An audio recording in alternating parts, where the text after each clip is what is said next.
Charlotte Bennett did not cry when they laughed at her. She had learned a long time ago that tears only gave cruel people something to celebrate. So she kept her chin level, her basket pressed against her side, and she walked through the middle of Red Hollow's festival crowd like a woman who had somewhere important to be, even though the only place waiting for her was an empty house at the edge of town. She did not ask for anyone's attention. She never did. That was the only reason Samuel Carter could not stop watching her. If this story already has your heart, please subscribe to our channel and follow along until the very end, because what happens next will surprise you. Drop your city in the comments below so I can see just how far this story has traveled. Charlotte Bennett did not cry when they laughed at her. She had spent 25 years learning that lesson the hard way. Tears were currency, and she refused to spend them on people who would only pocket them and walk away satisfied. So she straightened her spine, all 5 feet 4 inches of her, hitched her market basket higher against her hip, and kept moving through the crowd like she had somewhere worth going. She did not look at the women who whispered behind their gloved hands. She did not look at the men who smirked and then turned away. She kept her warm brown eyes fixed on the road ahead, on the stall at the far end of the market where old Hector Grisham sold flour for 100 beans. And she told herself the same thing she told herself every single morning when she stepped out of her small farmhouse into a world that had never made room for her. Keep moving. Just keep moving. It was the summer of 1882, and Red Hollow was alive in the way that small western towns only got alive once a year, loud, crowded, full of its own self-importance. The annual cattle festival had drawn families from 3 counties over. Booths lined the main road. Someone had strung lanterns between the posts already, even though it was barely past noon, and children were running between the adults' legs like water finding cracks in stone. There was music coming from somewhere near the feed store, a fiddle and a pair of boots keeping rhythm on a wooden platform. And above all of it rose the particular kind of noise that only came from a town full of people performing happiness for each other. Charlotte moved through it the way she always moved through crowds, efficiently, quietly, taking up as little space as possible. She had learned that too. When you were built the way she was built, round where other women were angular, soft where other women were firm, generous in every dimension, that Red Hollow's social calendar did not celebrate, you learned to fold yourself down. You learned to make yourself smaller in every way that didn't involve your actual body, because that part wasn't something you could fold. She reached Hector's stall and set her basket on the counter. The old man looked up from behind a mountain of grains sacks, and his weathered face cracked into the first genuinely warm expression she'd seen all morning. "Miss Charlotte," he said. "Right on time. I told you I'd be here by noon." She reached into her basket and produced a cloth-wrapped bundle. "And I brought the salve you asked about. For your hands." Hector unwrapped it carefully, held the small jar up like it was something precious. "What's in this?" "Comfrey and beeswax, mostly." "A little calendula." She watched him twist the lid off and smell it with the solemn attention of a man who took healing seriously. "Apply it at night. Cover your hands with cloth after." "You're a wonder," he said simply. "I'm a practical person." She smiled, and it was the real kind, the kind she kept mostly for people like Hector. "Now, I need 2 pounds of flour and whatever dried beans you have that aren't spoken for." They conducted their business with the ease of long practice. Charlotte counted her coins carefully, she always did, and Hector packed her purchases with the particular care of a man who knew the difference between a customer and a person worth being careful with. It was while she was settling the new weight in her basket that she heard it. Not the specific words at first, just the tone, that particular carrying female voice that wasn't trying to be quiet at all, because being quiet was not actually the point. Heavens, does she think anyone is looking at her? At the cattle festival of all places. Charlotte did not look up.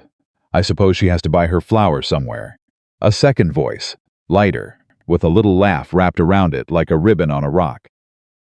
Poor thing. Poor thing, the first voice agreed, with a warmth that was entirely the wrong temperature. Though I do think she takes up more room every year. I don't know how she manages that little farm on her own. It must take a great deal of effort, just to move around. The laughter was soft. It was the kind of laughter that thought it was being subtle. Charlotte's hands finished settling her basket. Her face had gone through something, a brief, involuntary tightening around the eyes, and then smoothed itself back out. She had gotten very good at that. "Thank you, Hector," she said. "Anytime, Miss Charlotte." The old man was looking somewhere past her left shoulder, with an expression like he'd bitten into something rotten. "You take care now." She turned and walked away from the stall, and she did not hurry, because hurrying would have given the women behind her something else to comment on. She walked at her own pace, measured, deliberate, and she did not cry. She was halfway back through the market when the sound shifted. A kind of energy moved through the crowd, the way a wave moved through tall grass, a collective turning, a collective straightening, a collective awareness of something that had changed in the atmosphere. Charlotte felt it before she understood it, the way you felt a change in weather before you saw the clouds. People were looking in one direction. People were smiling in a particular way, the performance smile, the "I want to be noticed" noticing this smile. She turned to look, because not turning would have required more deliberate effort than she had left. Samuel Carter was walking down the main road of Red Hollow. She knew who he was. Everyone in 3 counties knew who he was. He owned the Carter Ranch, 400 acres of some of the best grazing land in the territory, and he carried the fact of that ownership the way he carried everything else about himself, without appearing to think about it at all. He was tall, genuinely tall, the kind of tall that didn't need to announce itself. His hat was pushed back just enough to show the line of his jaw, the dark of his hair at his temples, the particular quality of stillness in his face that suggested a man who thought before he spoke and meant what he said when he did. He was 35 years old, and he looked it not in the way of wear, but in the way of substance. There was nothing soft about him, nothing decorative, and yet Charlotte had heard women describe him as the most attractive man they'd ever stood near, and she understood the logic of it even if she'd never applied it personally. He was not, she had always told herself, someone who existed in the same story as her. He was walking with 2 other men, ranch hands, by the look of them, and he was listening to something one of them was saying with the patient attention of someone who took other people's concerns seriously. He was not performing his own importance. He was not doing what men like him so often did in public spaces, the surveying, the acknowledging of his own effect on the crowd. That was probably why the crowd was so affected. The tide of social attention followed him down the road, and Charlotte watched it happen the way she watched most things in Red Hollow, from a careful distance, with the specific detachment she'd developed for situations that did not involve her. Except then something happened that did. About 20 feet ahead of her, old Tom Grady, 70 years old if he was a day. The man who kept 3 milk cows and grew the best squash in the county tried to pick up a sack of grain that had apparently shifted and spilled when someone's cart bumped his wagon. The grain was scattered across the road in a golden fan, and Tom was bent at the middle trying to gather it with his hat, which was not an effective tool for the purpose. And his face had the particular gray color of a man who'd been working too hard in the heat. Charlotte was moving before she had consciously decided to move. She set her basket down at the side of the road and crouched beside Tom, and she had the presence of mind to bring her apron around to make a kind of scoop, and she began gathering the grain with both hands in the quick, practiced way of someone who'd spent years doing physical work efficiently. "Don't try to get it all," she said to him. "Just the bulk." "Can you hold this corner for me?" Tom blinked at her. "Miss Charlotte, hold the corner, Mr. Grady." She kept her voice gentle but firm. "You're going red in the face." "I'm fine," he said. The automatic protest of a man from a generation that didn't admit to not being fine. "I know you are. Hold the corner anyway." Tom held the corner. Charlotte gathered the grain with the efficient speed of someone who understood that the point was not to make a scene, but to solve the problem. She was aware, in a general way, that people were watching, that the current of the crowd had shifted slightly, that someone nearby said something low-voiced that she chose not to parse. She focused on the grain and on Tom's breathing, which was settling back to normal as he stopped trying to bend. She did not know that Samuel Carter had stopped walking. She did not know that he'd been watching her for nearly 90 seconds, not the performance of helping, not the social transaction of being seen to do a kind thing, but the actual work of it. The competence and the quiet and the complete indifference to whether anyone was impressed. She only knew about him when she heard his voice. "Need a hand?" It was a plain question asked plainly, not the overdone gallantry of a man trying to impress an audience. Just an offer extended to whoever needed it. Charlotte looked up. Samuel Carter was standing 2 feet away, his hat in his hand now, looking at the grain, and then at her with eyes that were a deep, direct brown, the color of good creek water after rain. He was not looking at her the way most people in Red Hollow looked at her. He wasn't looking through her, which was the most common thing. He wasn't doing the quick involuntary assessment and recoil that she'd learned to anticipate and brace for. He was just looking at her, the way you looked at a person.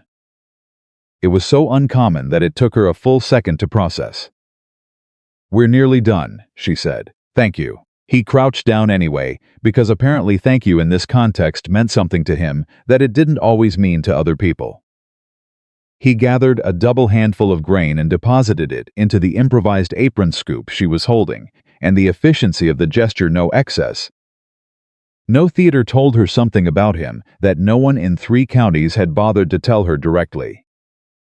This was a man who actually knew how to work. "That should do it," he said, looking at the remaining scatter on the road. "The birds will get what's left." "The birds deserve a festival too," Tom said, with the particular humor of an old man who had earned the right to say exactly what he meant. Samuel looked at Tom, and something shifted in his expression: amusement, genuine and unguarded. "Tom Grady," he said. "I didn't see you there." "Funny how that works," Tom said, "when there's a pretty girl in the way." The silence that landed after that sentence had several different qualities, depending on who was experiencing it. For Tom it was simple satisfaction, the satisfaction of an old man who has said a true thing. For the small cluster of bystanders who had gathered to watch, it was the breathless quality of people waiting for something to happen that they could discuss later. For Charlotte, it was a specific kind of mortification, the particular burn of being included in a compliment in a context where you were not supposed to be the kind of person who received them. She got to her feet, which was not always a graceful operation, and she did not perform it as though it were. "I'll take this back to your wagon, Mr. Grady," she said, keeping her eyes on the old man. "Where are you parked?" "Just past the feed store." "I'll find it." She lifted the gathered grain and did not look at Samuel Carter and walked toward the feed store at her own pace, which was brisk and purposeful and communicated. She hoped that she was a woman with somewhere to be. She heard Tom say something behind her, and then heard Samuel's voice again, too low for the words to carry over the festival noise. She did not stop. She deposited Tom's grain in the bed of his wagon, and then stood there for a moment with her hands pressed flat against the rough wood of the wagon side, breathing the way you breathed when you were recalibrating. The festival noise went on around her, all that cheerful, indifferent volume. Somewhere the fiddle had been joined by a banjo, and the rhythm had gotten faster. Miss Bennett. She turned around. Samuel Carter was standing at the other end of the wagon, still holding his hat. He had followed her. She processed this information and could not quite make it fit any category she'd previously established for how the world worked. "Mr. Carter," she said. Her voice came out even, which was a small victory. "I'm sorry if Tom put you in an uncomfortable position," he said. "He means well, I know he does." She looked at him steadily. "Is that what you followed me to say?" A pause. Something moved across his face. Recalibration, she thought. He hadn't expected the directness. Most people didn't. They expected something softer, something more accommodating, something that corresponded to what they'd decided she was. "No," he said. "That's not the only reason. Then what's the other reason?"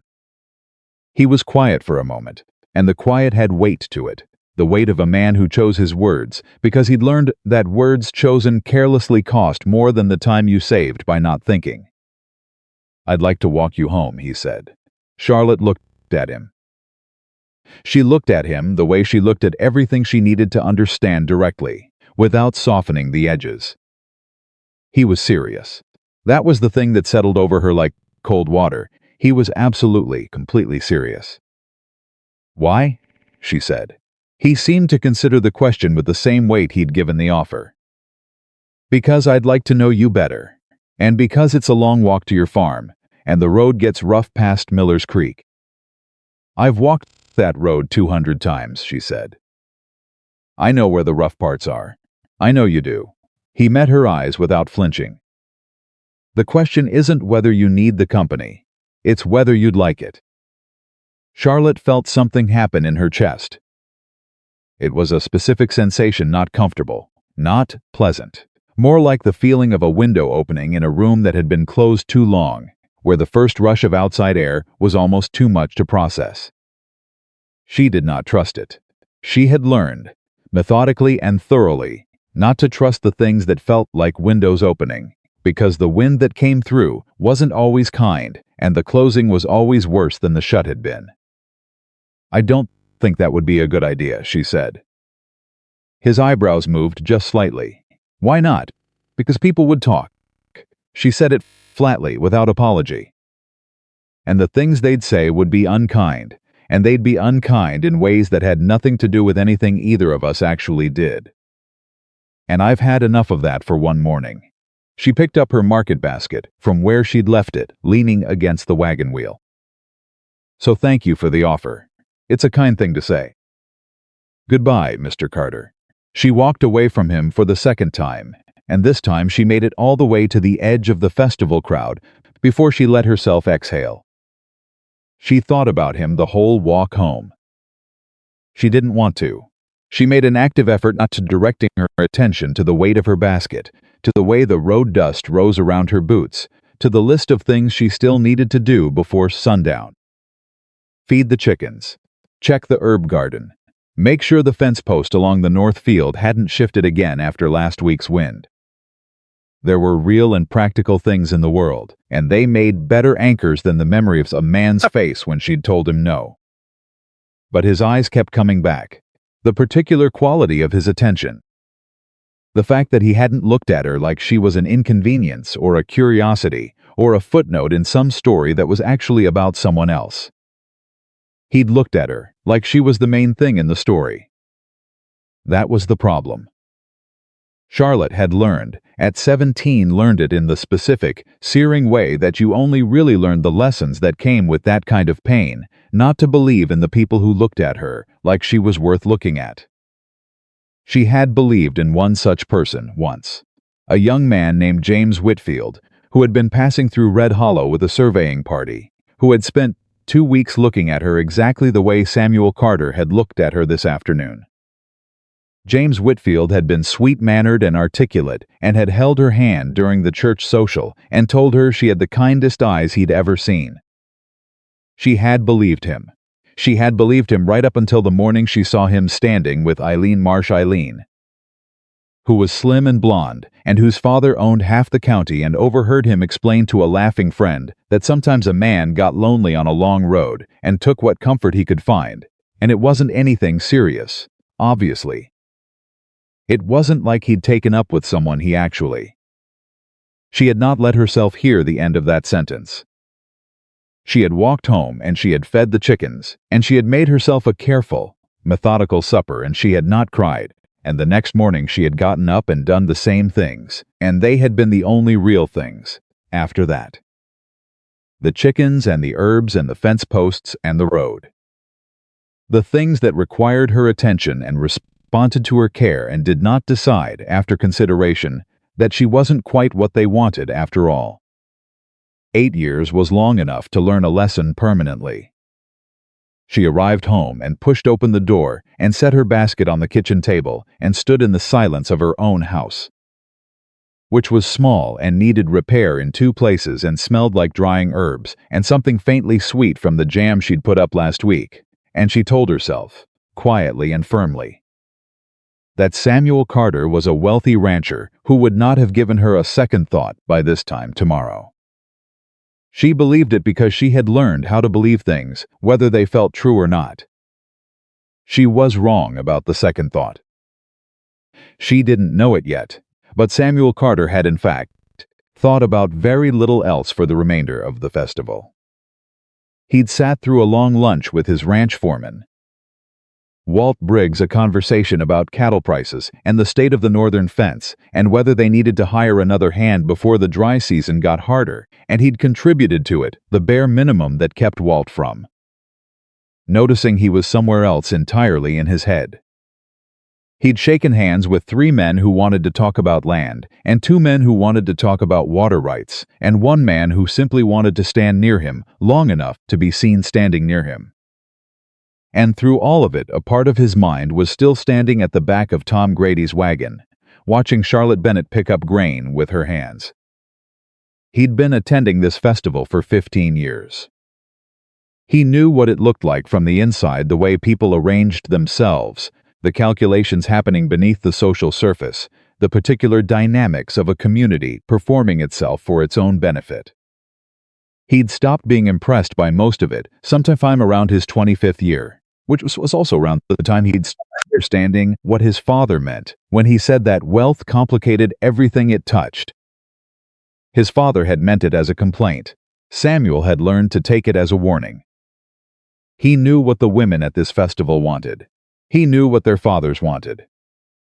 He bore no ill will toward any of them. They were navigating the world the way they'd been taught to navigate it, and the world had made that navigation necessary. He just couldn't make himself interested in it, in the performance of being chosen, in the idea of a marriage that was fundamentally a transaction dressed in Sunday clothes. He'd told his father, 2 years ago, that when he married it would be someone he actually wanted to spend the rest of his life with, and his father had responded with a look of patient, practiced disappointment. And what does that mean, his father had said, in practical terms? I'm working on figuring that out, Samuel had said. He was 35 years old and still working on it. And then, this afternoon, in the middle of the festival crowd, he'd seen Charlotte Bennett crouch down beside an old man and start gathering spilled grain with the quiet, competent efficiency of someone who wasn't doing it for any reason except that it needed doing. No performance, no sideways glances to check who was watching. Just the work, done well, with a kind of brisk tenderness toward Tom Grady that Samuel recognized as the real thing, care that came from character rather than from audience. He'd stood there and watched her for nearly 2 minutes before he moved. And then she'd turned down his offer to walk her home, and she'd done it so cleanly and directly, and without cruelty, that he'd found himself thinking about her all afternoon. Not with wounded pride, which was what he might have expected from himself, but with a kind of clarified attention, the attention you gave to things that turned out to be more than you'd initially registered. He was thinking about that now, sitting on the porch of the Red Hollow boarding house, where he stayed during the festival, watching the lanterns sway at the far end of the street.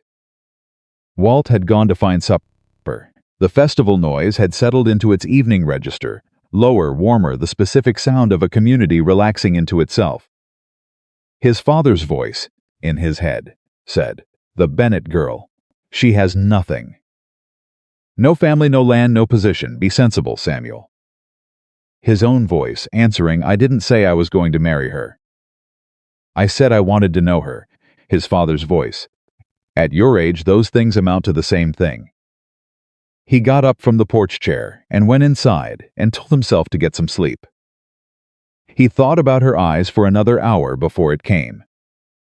The second time he saw her was 3 days later. He was coming back from inspecting a stretch of grazing land near Miller's Creek, the same creek she'd mentioned, knowing the rough road past, when he saw her farmhouse, set back from the road behind a kitchen garden that was, he noted, with something approaching professional respect, in exceptional condition. It was the kind of garden that came from both knowledge and consistent attention. The rows were clean. The plants were well supported. There was a complex system of companion planting that he recognized from a book he'd read 2 years ago, the kind of book most people in Red Hollow would have called overly complicated. He should have ridden past. He was rehearsing the riding past when she came around the side of the house and saw him, and in the split second before either of them had a chance to arrange themselves, he saw her face do something she clearly hadn't intended him to see. It was brief, a half second of something unguarded, something that might have been surprise without the wall coming up, immediately behind it, and then she put the wall up, and it was gone. "Mr. Carter," she said.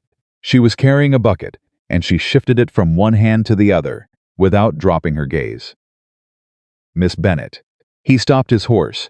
He hadn't made a plan about what to say if this happened, because he hadn't let himself believe it would happen. "I was coming back from the east pasture. Is that so?" It wasn't a question. She waited.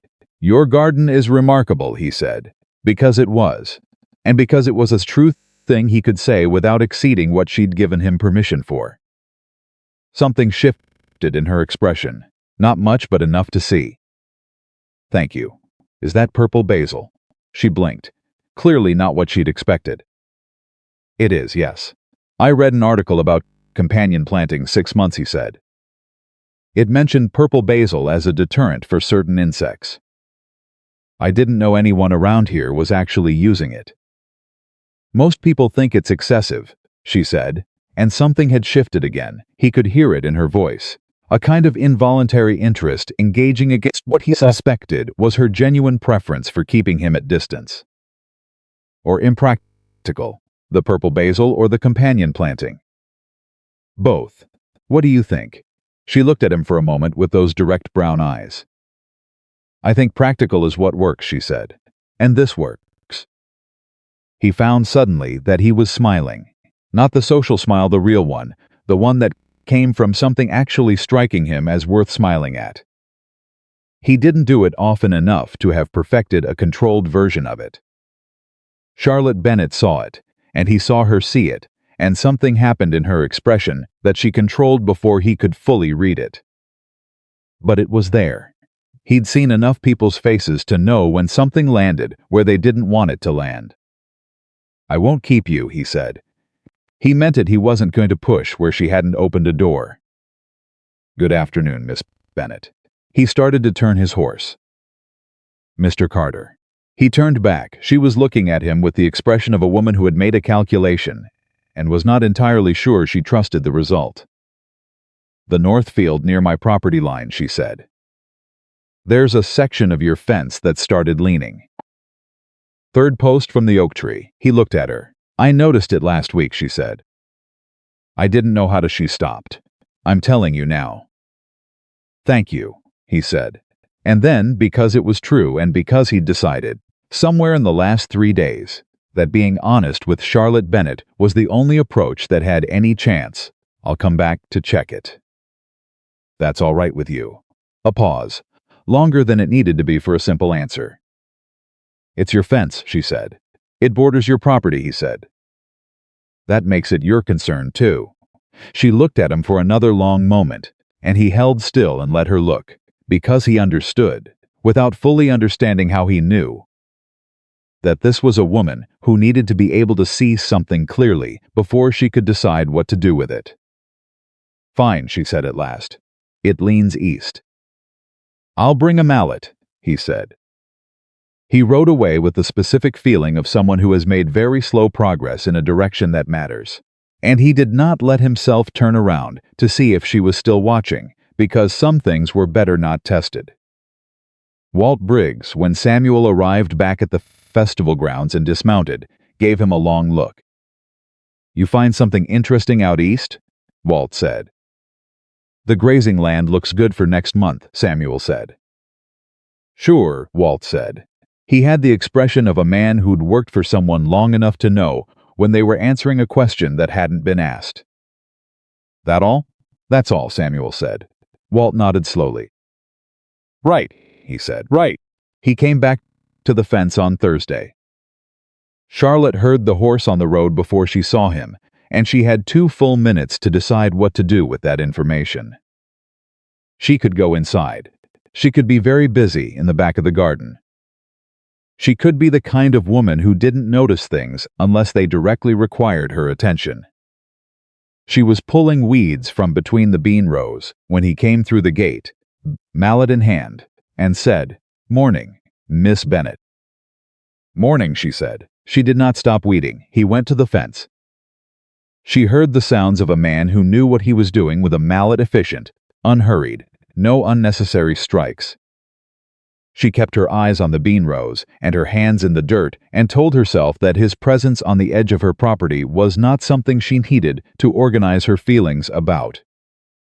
"This post was sinking," he said, from the direction of the fence. "Needs a deeper set." "I know," she said. "I didn't have a post driver." "I'll bring one next time."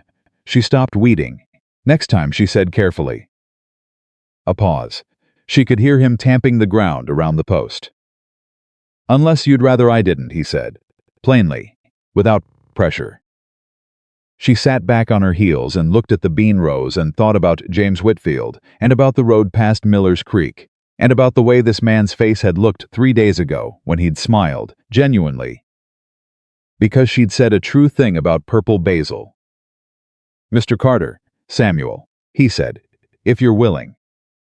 Samuel. The name felt strange in her mouth, like trying on something she'd assumed wasn't her size. "I need you to understand something. All right. I'm not looking for someone to feel sorry for me," she said. "I'm not looking for someone to prove a point. I'm not interested in being—" She stopped, chose words more carefully. "I'm not something that needs rescuing. Whatever you think you're doing here, if that's any part of it, I'd rather you say so now." The sounds of hammering stopped. She heard him walk toward her, and she stood up, because she was not going to have this conversation on her knees in the dirt. She turned around and faced him. Samuel Carter was standing 6 feet from her, mallet in hand, looking at her with an expression that she couldn't immediately classify. Not wounded, not embarrassed, not defensive. Something more like recognition, the look of a man who had just been told a true thing and was taking it seriously. "You're right that you don't need rescuing," he said. "And if I gave you any impression otherwise, I'm sorry for it." "That's not." He paused, and the pause had the weight of honesty, the kind you felt before the words. "I came back to fix a fence post because you told me it needed fixing, and because the idea of coming back had nothing to do with the fence post, and I figured I might as well be honest about that." Charlotte looked at him. "And I'd like to come back after the fence post is done," he said. "If you're willing. Not because I think you need something. Because I think I'd like to know you." And another pause. "Because I'm 35 years old, and I have spent a long time being around people who want something from me. And you are the first person in a very long time who walked away when I offered you something." "I walked away," she said, "because I didn't believe you meant it." "I know," he said. "I came back because I did." The morning was very quiet around them. Somewhere in the henhouse, one of her chickens made the specific complaint of a bird who had decided it was time for someone to acknowledge her. "You can finish the fence post," Charlotte said at last. "Thank you." And she stopped, made the calculation again. "I have coffee when you're done." Samuel Carter nodded once, with the gravity of a man who understood that this was not a small thing, no matter how small it sounded. "I'll be done in 20 minutes, he said. He was done in 18. She had the coffee ready when he knocked on the frame of the open back door, hat in his hand, waiting to be invited in. She looked at him, standing there in the doorway of her small kitchen, all 6 feet and whatever inches of him, and thought, this is either the beginning of something or the beginning of a mistake, and she had absolutely no guarantee which one it was. "Come in," she said. He came in, and outside in the henhouse the chicken finally stopped complaining. The coffee between them lasted longer than either of them had planned. That was the honest truth of it. Samuel had sat down at Charlotte's kitchen table, expecting he wasn't sure what he'd expected. A polite 20 minutes. A woman who kept one eye on the clock and the other on the door. He'd told himself he would drink the coffee and be grateful for whatever she offered, and not push for more than that. What he hadn't expected was the conversation. It started with the garden, because the garden was neutral ground, and they both understood that. He asked about the comfrey, and she told him about the medicinal properties with the brisk, unself-conscious precision of someone who had spent years learning a thing, and didn't see any reason to pretend she hadn't. He asked a follow-up question, a genuine one, and she answered it, and then she asked him a question back about the east pasture, about whether the soil was what he wanted for next season, and he answered honestly. And somewhere in the middle of that exchange, something shifted between them. Not dramatically, not with any announcement, just shifted. The way good ground shifted when you finally hit the solid layer below the loose surface. Something that held. She told him about the farm. Not the performance version, not the version shaped to make a good impression, but the actual version the way she'd inherited it from her grandmother. The only person who'd ever treated Charlotte's particular combination of qualities as something to cultivate rather than apologize for. Her grandmother had been a healer and a grower and a woman who'd had extremely direct opinions about what other people's opinions were worth.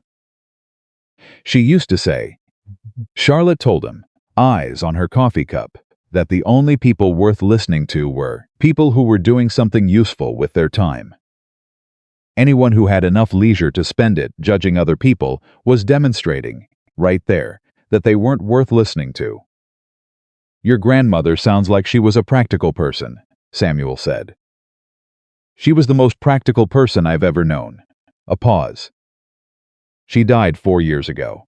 Left me the farm and her herb books and approximately 0 patience for nonsense, which has been the most useful inheritance by far. He smiled at that. The real one again, the one she was starting to recognize. I'm sorry about your grandmother. She was 81, Charlotte said. She had a good life on her own terms, and she went in her sleep in May when the garden was at its best, and she would have considered that an appropriate exit. She looked up. I miss her every day, but I try to be grateful instead of sorry. Samuel nodded slowly. He turned his coffee cup in his hands, and she noticed that his hands were the hands of someone who worked scarred and calloused and capable, not decorative. My mother died when I was 12, he said. I've been doing the grateful instead of sorry math for 23 years. I don't know that it ever stops feeling like both at the same time. Charlotte looked at him. He wasn't performing the grief. It was just there, a fact about him, stated plainly. No, she said quietly. I don't think it does. They sat with that for a moment, and the sitting was not uncomfortable.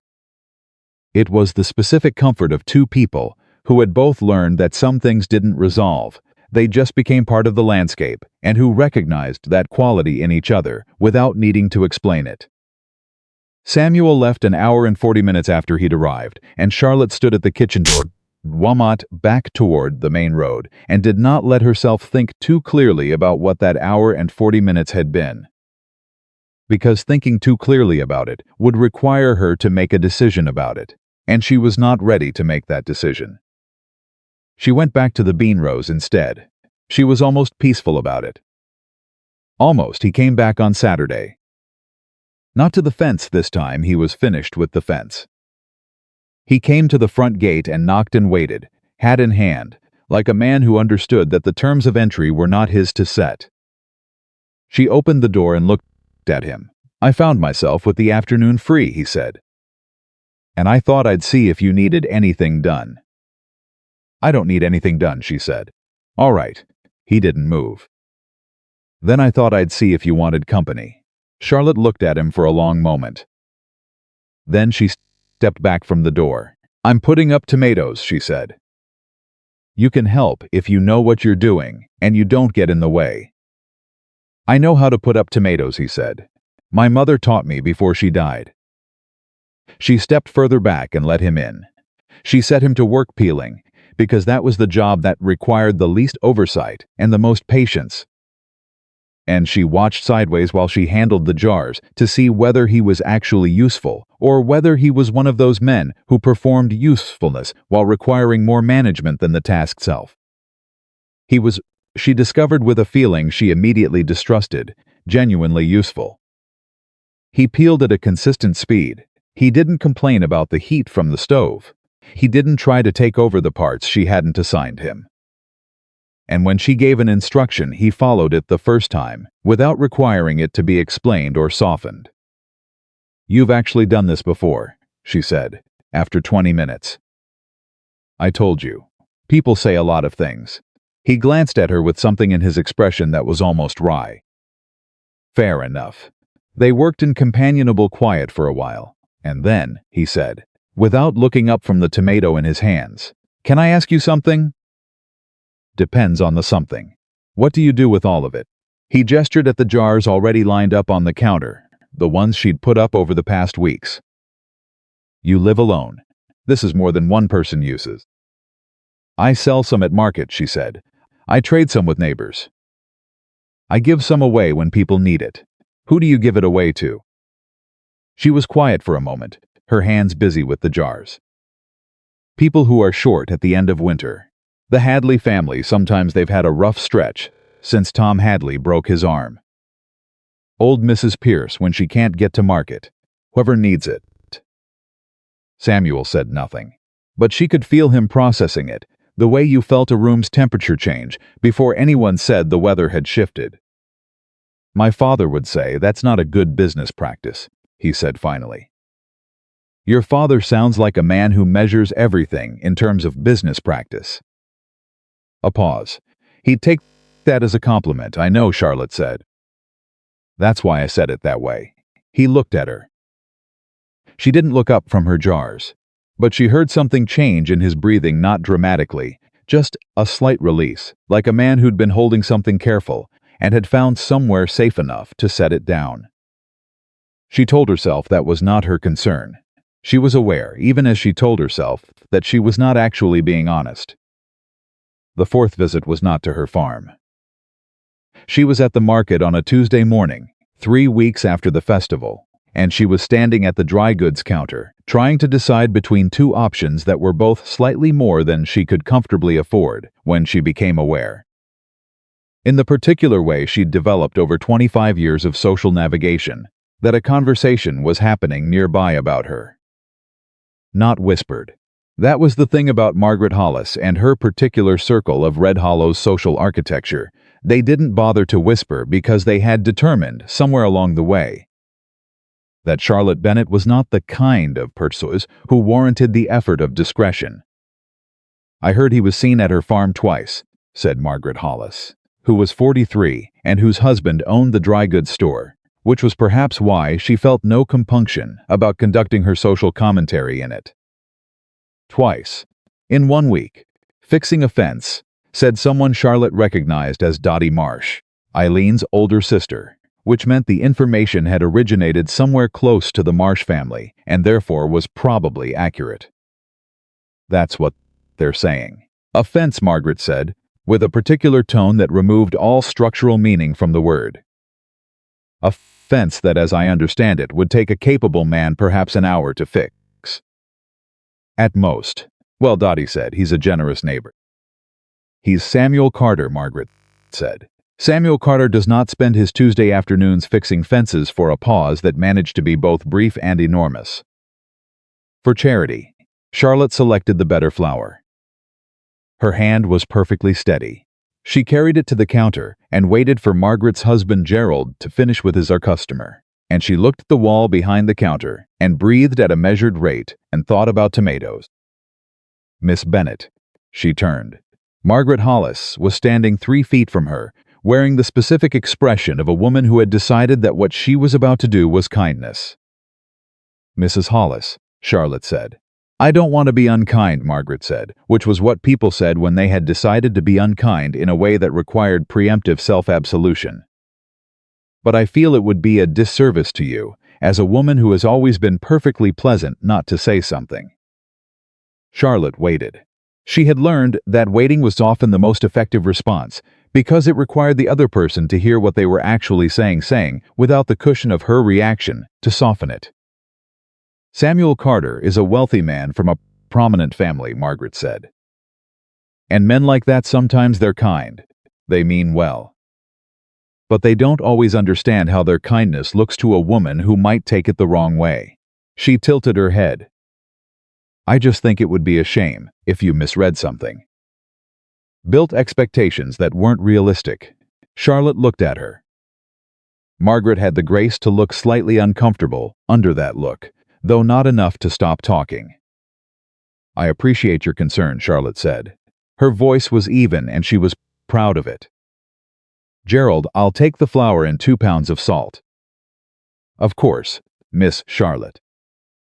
She paid, she collected her purchases, and she left the store with the same measured pace she always used, the pace that communicated she was going somewhere worth going, and was not particularly interested in who was watching.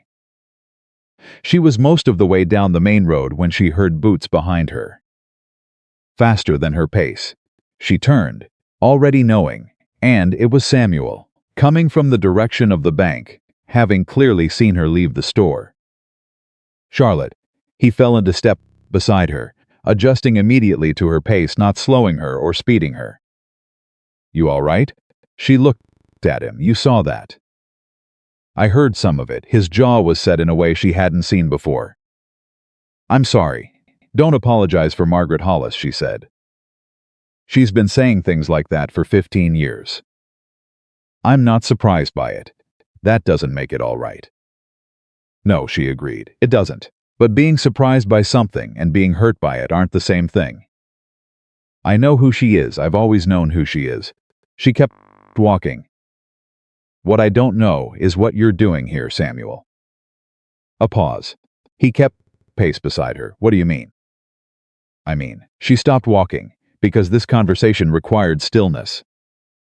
She turned to face him on the road, with Red Hollow going about its business around them, in that particular way that meant at least 6 people were noting the exchange.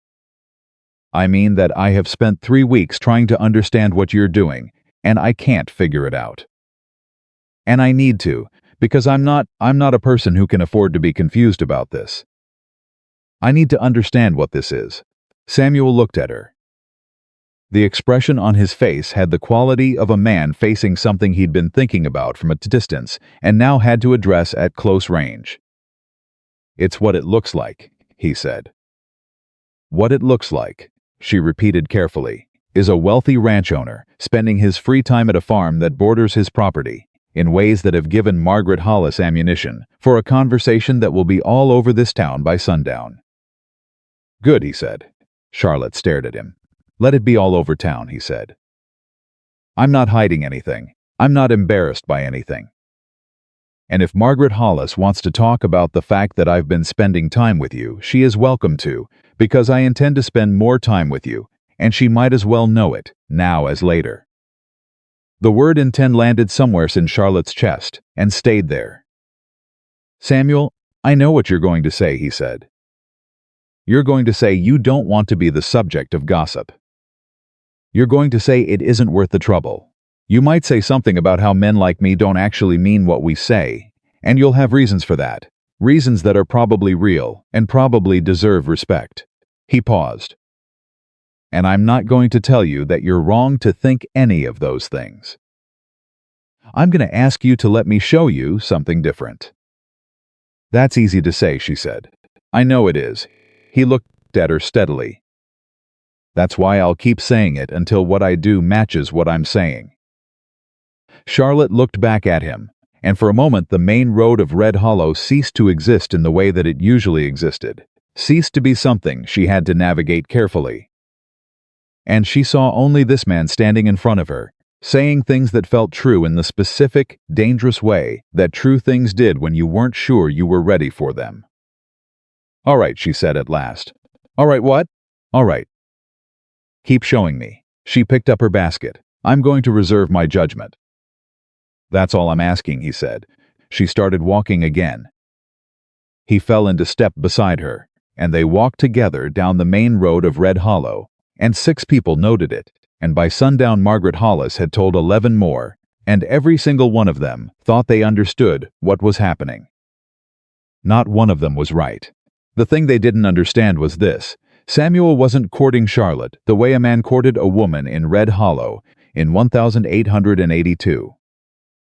He wasn't sending flowers and making formal calls and requesting permission from people who had no permission to give. He was showing up. He showed up on a Wednesday when she's had a sick goat and didn't know what was wrong with it, and he had enough experience with sick animals to help her figure out it was a digestive issue and not something worse. He showed up with a post driver the following week and fixed the remaining fence issues along the property line while she worked in part in the garden. And they talked across the distance about nothing important and everything real.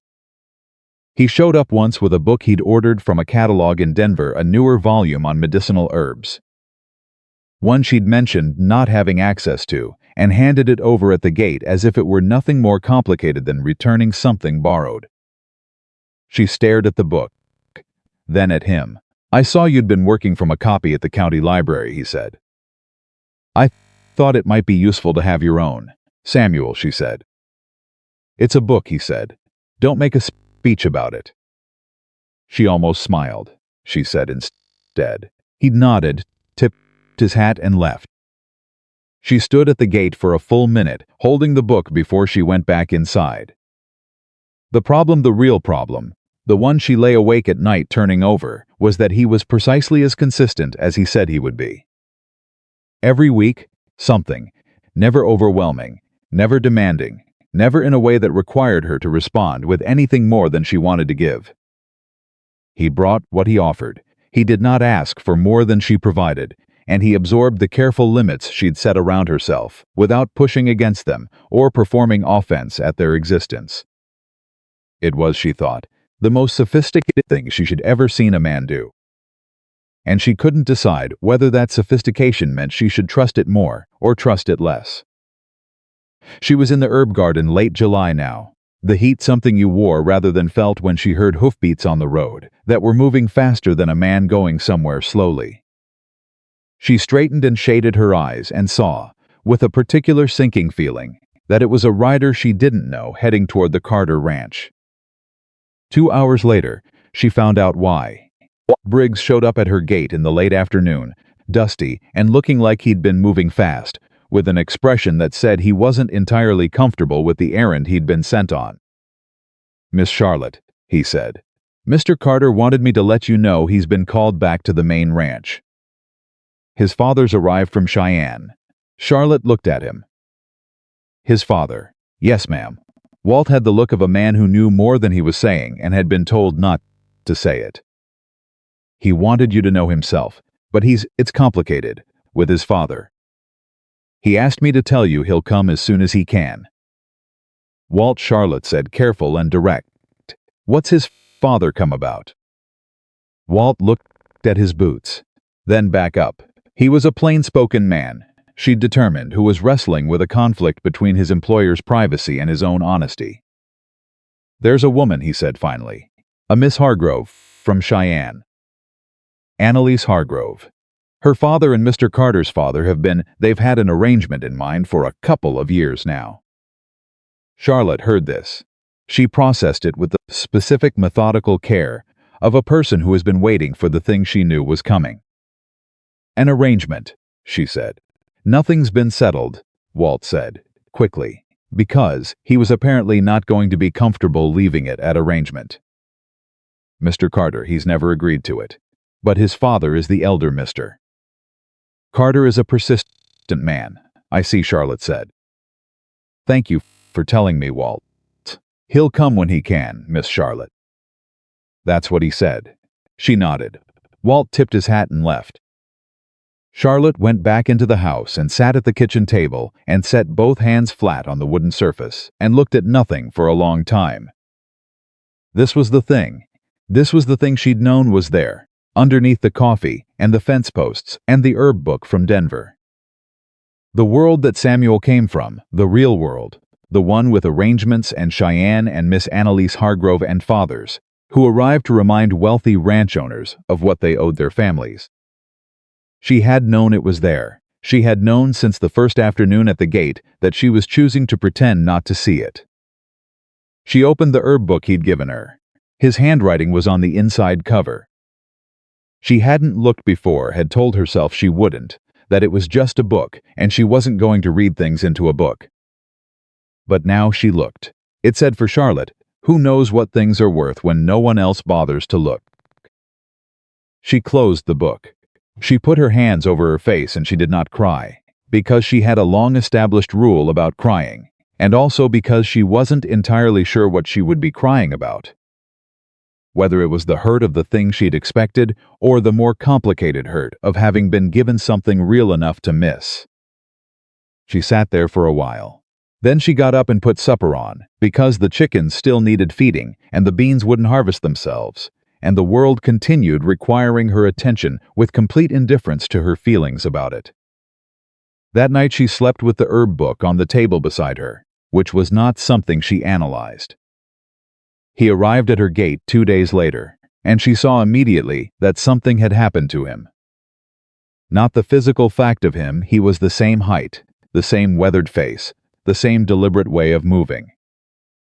But something inside the physical fact had been under pressure and was showing it around the edges. She opened the gate without a word and let him in and poured him coffee without being asked, because that was apparently what they did now, and she waited. He sat down at her kitchen table and wrapped both hands around the mug and looked at it for a long moment. "My father brought Annalise Hargrove to the ranch," he said. Charlotte sat down across from him. "Walt told me she existed." He looked up, and something shifted in his face. Embarrassment was part of it, and frustration, and something raw underneath that. "I'm sorry, I should have told you myself." "You should have," she agreed. No softening, because he didn't need softening. He needed honesty, which was, she'd come to understand, one of the few things he was genuinely hungry for. "What happened? My father has had it in mind for 2 years that the Hargrove land and the Carter land together would make the largest ranch operation in 3 counties, Samuel said. That is genuinely his primary motivation. The woman herself, as he stopped. She's perfectly fine. She didn't ask for any of this any more than I did. But she arrived at my house with my father standing behind her, looking like a man who'd already written the final chapter, and she sat in my parlor for 3 hours. And for 3 hours I sat across from her and thought about your kitchen table." Charlotte looked at him. "I thought about the way you argue about practical things," he said. "I thought about the way you don't ask me to be something I'm not. I thought about the fact that you told me, the first week, that you weren't looking for rescue, and how that was the most interesting thing anyone had said to me in years." He set the coffee mug down. "And then I told my father that I wasn't going to be party to the arrangement, and I told Miss Hargrove directly, and as kindly as I could manage, that I hoped she found exactly what she was looking for, and I left." Charlotte let out a slow breath. "And your father," she said, "is furious." The word was flat, factual. He said things about family obligations and responsibility that I've heard before, and he said some other things about what I've been doing with my time lately, that where he stopped. His jaw tightened. "Less appropriate." "What things?" He looked at her steadily. "He said that I was making a fool of myself. That I was chasing something that would embarrass the family name. That a Carter didn't." Another stop. The words were clearly costing him something to even repeat. "He didn't say your name. He didn't need to." The kitchen was very quiet. Charlotte felt something move through her, not a single emotion, but several at once, too tangled to separate cleanly. Anger on his behalf, and grief for what she'd suspected was true, and something that was almost tenderness for the specific way he was sitting there, not asking her to absorb his pain, just telling her the truth of it. "I'm sorry," she said. "Don't apologize for my father." "I'm not apologizing for him. I'm sorry it happened." She looked at him. "Samuel, I need to ask you something." "Ask it. Is this—" She stopped. Chose the words with care, because they mattered. "Are you here because you want to be here? Or because you're angry at your father, and I'm the convenient alternative?" He looked at her for a long moment, and the look had no performance in it, and no deflection. Just the direct, weighty honesty she'd come to recognize as the truest thing about him. "I've been angry at my father for 15 years, he said. "That's not new. That's not what this is." He leaned forward slightly, elbows on the table, closing the distance between them without touching. "Charlotte, I came here because when I was sitting in that parlor with a perfectly acceptable woman who had done nothing wrong, the only place I wanted to be was here. That's not convenience. That's something else." "What else?" she said quietly. He looked at her like she was worth looking at, like she was the main thing in the story. "I think you know," he said. She did. She was very frightened of knowing, which was not the same thing as not knowing. "Give me time," she said. "I'll give you all the time you need," he said. "I'm not going anywhere." He meant it, and that was the most terrifying thing he could have said. 3 days after that conversation, the town of Red Hollow discovered that Samuel Carter had declined the Hargrove match. It took approximately 4 hours from that discovery for the theories to begin circulating, and approximately another 2 for Charlotte's name to enter those theories with any confidence. And by the end of the week, the situation had sorted itself into 2 clear camps: the people who found the whole thing romantic and rather wonderful, and the people who found it offensive and rather unacceptable. Margaret Hollis led the second camp with the particular energy of a woman who has been proven correct about something she'd predicted and considers that a personal triumph. "I told her," Margaret said, to anyone who would listen, and there were many who would. "I told her she was misreading the situation. And now look what she's done. She's put ideas in his head that are going to embarrass him, whether he knows it yet or not. A man like Samuel Carter cannot marry a woman like Charlotte Bennett. It isn't done. And when he comes to his senses, everyone will look at what she allowed to happen and think less of her for it. I feel sorry for her, truly." The word Mary traveled through Red Hollow like a spark through dry grass. Charlotte heard it secondhand, from Hector, who told her in the gentle manner of a man who understood she needed to know and also needed kindness around the knowing. "People are saying things," Hector said carefully. "People are always saying things," she said, Charlotte. He looked at her with the directness of an old man who decided that careful wasn't serving anyone. "Are you all right?" She thought about it, actually thought about it, instead of giving the automatic answer. "I don't know yet," she said honestly. Hector nodded slowly. "For what it's worth," he said, "in all the years I've known Samuel Carter, I've never once seen him do anything he didn't mean." She thought about a handwritten note inside a herb book.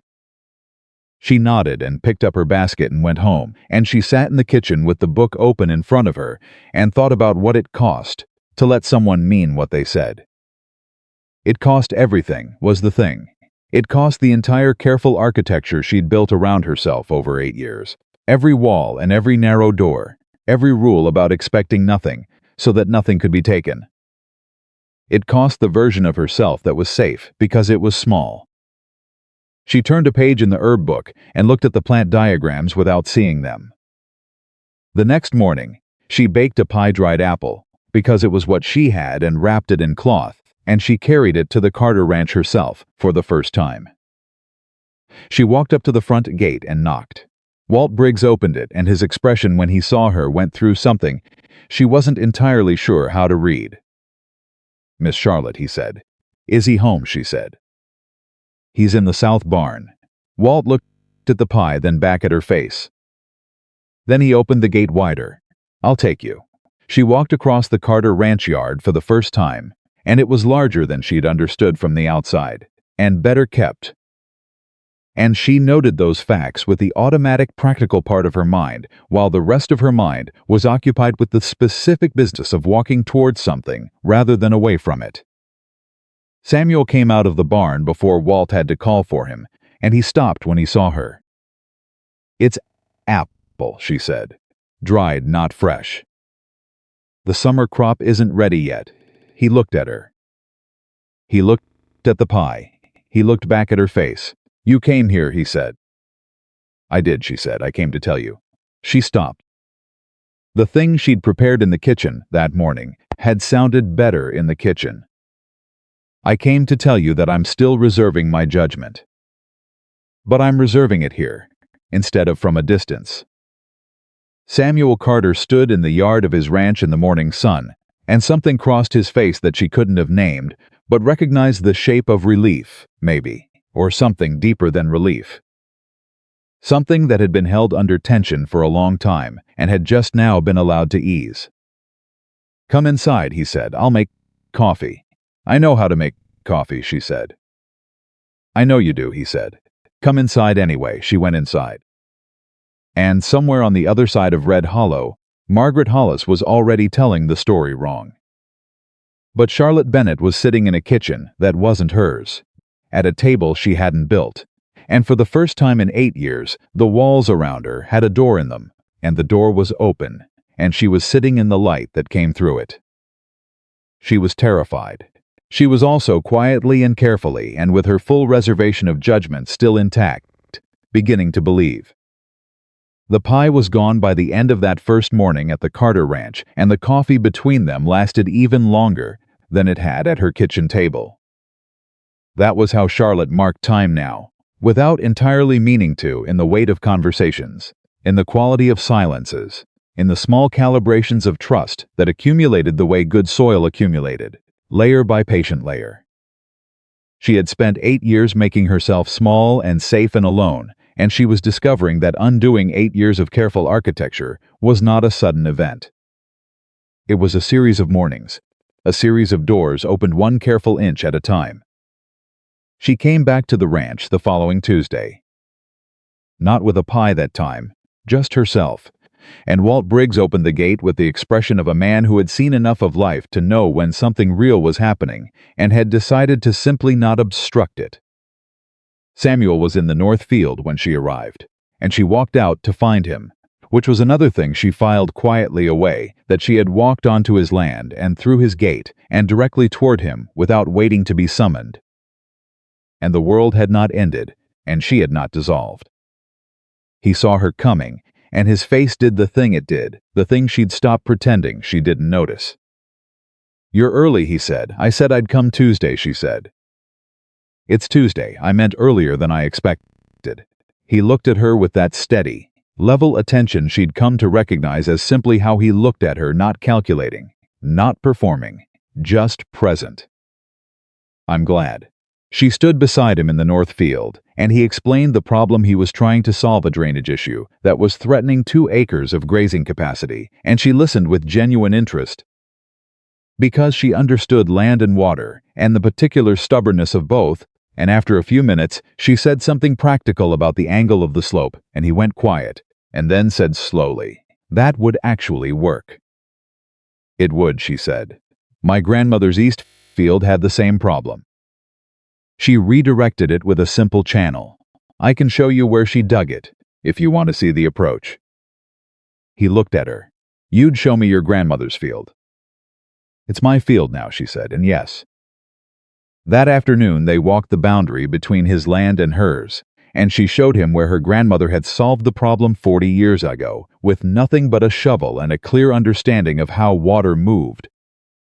And Samuel crouched and studied the old channel with the focused attention of a man who respected good solutions regardless of their origin.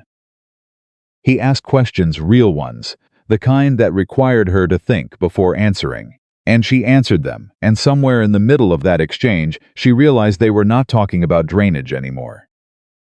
They were talking about the land as though it were shared. As though the line between his property and hers was a place where 2 things met, rather than a place where one thing ended. She noticed this, and did not say it, and went home in the early evening with dirt on her boots, and something warm sitting in the middle of her chest that she examined from a careful distance.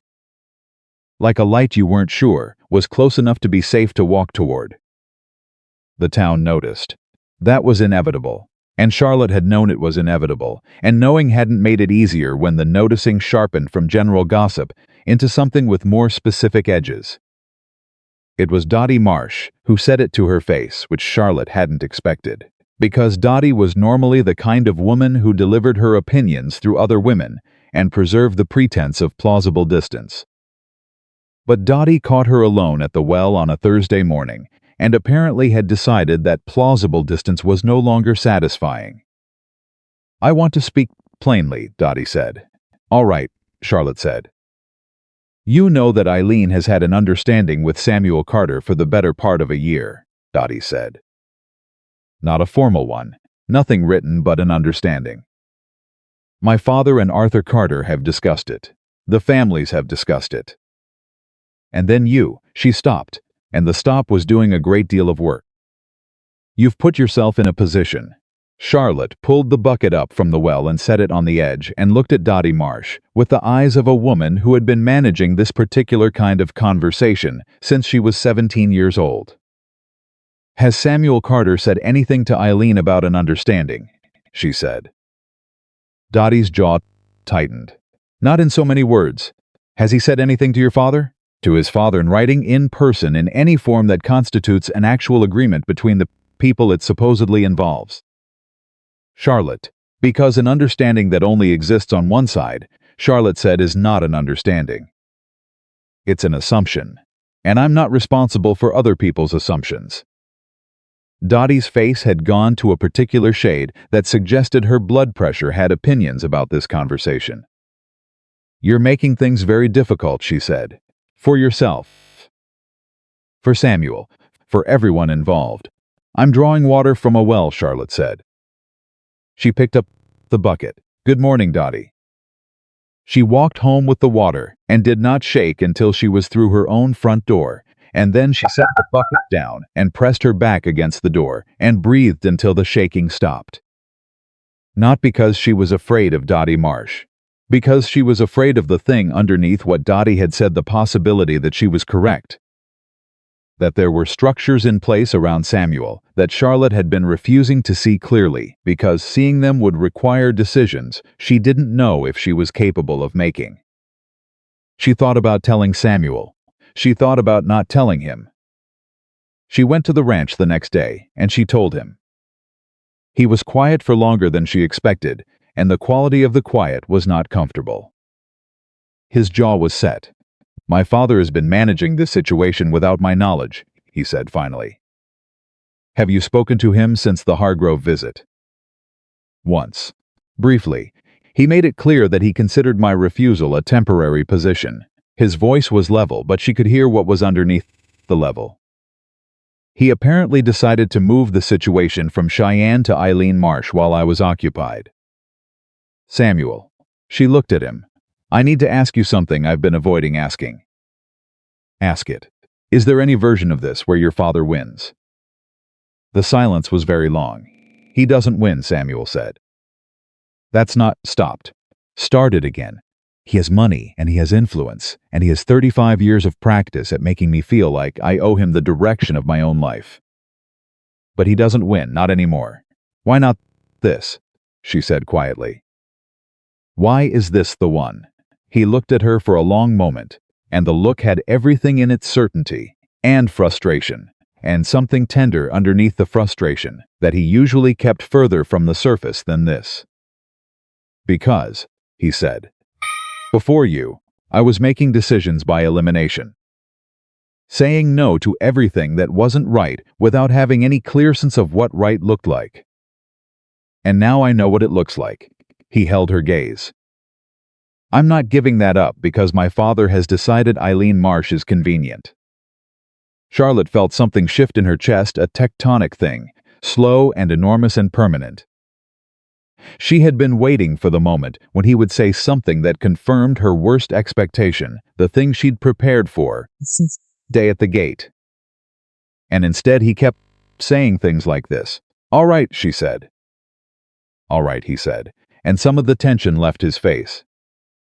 Neither of them said the larger thing that was sitting in the kitchen between them. But it was there, and they both knew it, and that knowing had its own weight, and its own warmth and its own particular terror. The summer ball was the idea of Patricia Holt, whose husband owned the largest dry goods operation in 3 counties and whose primary motivation in life was creating occasions for herself to preside over. It was announced at the beginning of August with printed cards that were hand-delivered to every household of social consequence in Red Hollow, and the occasion was described as a celebration of the season's cattle prosperity. And there was nothing explicitly wrong with any of it. Charlotte received no card, because she was not a household of social consequence, which was fine, which she had long ago made peace with, which nevertheless landed with its familiar, specific weight when Hector mentioned the ball in passing, and added, with careful gentleness, that he'd heard the Carter family had been given prominent place in the guest list. She understood immediately what the ball was actually for. So did Samuel when he showed up at her gate 2 days before the event with the expression of a man who has been maneuvered into a position he didn't choose and is not happy about it.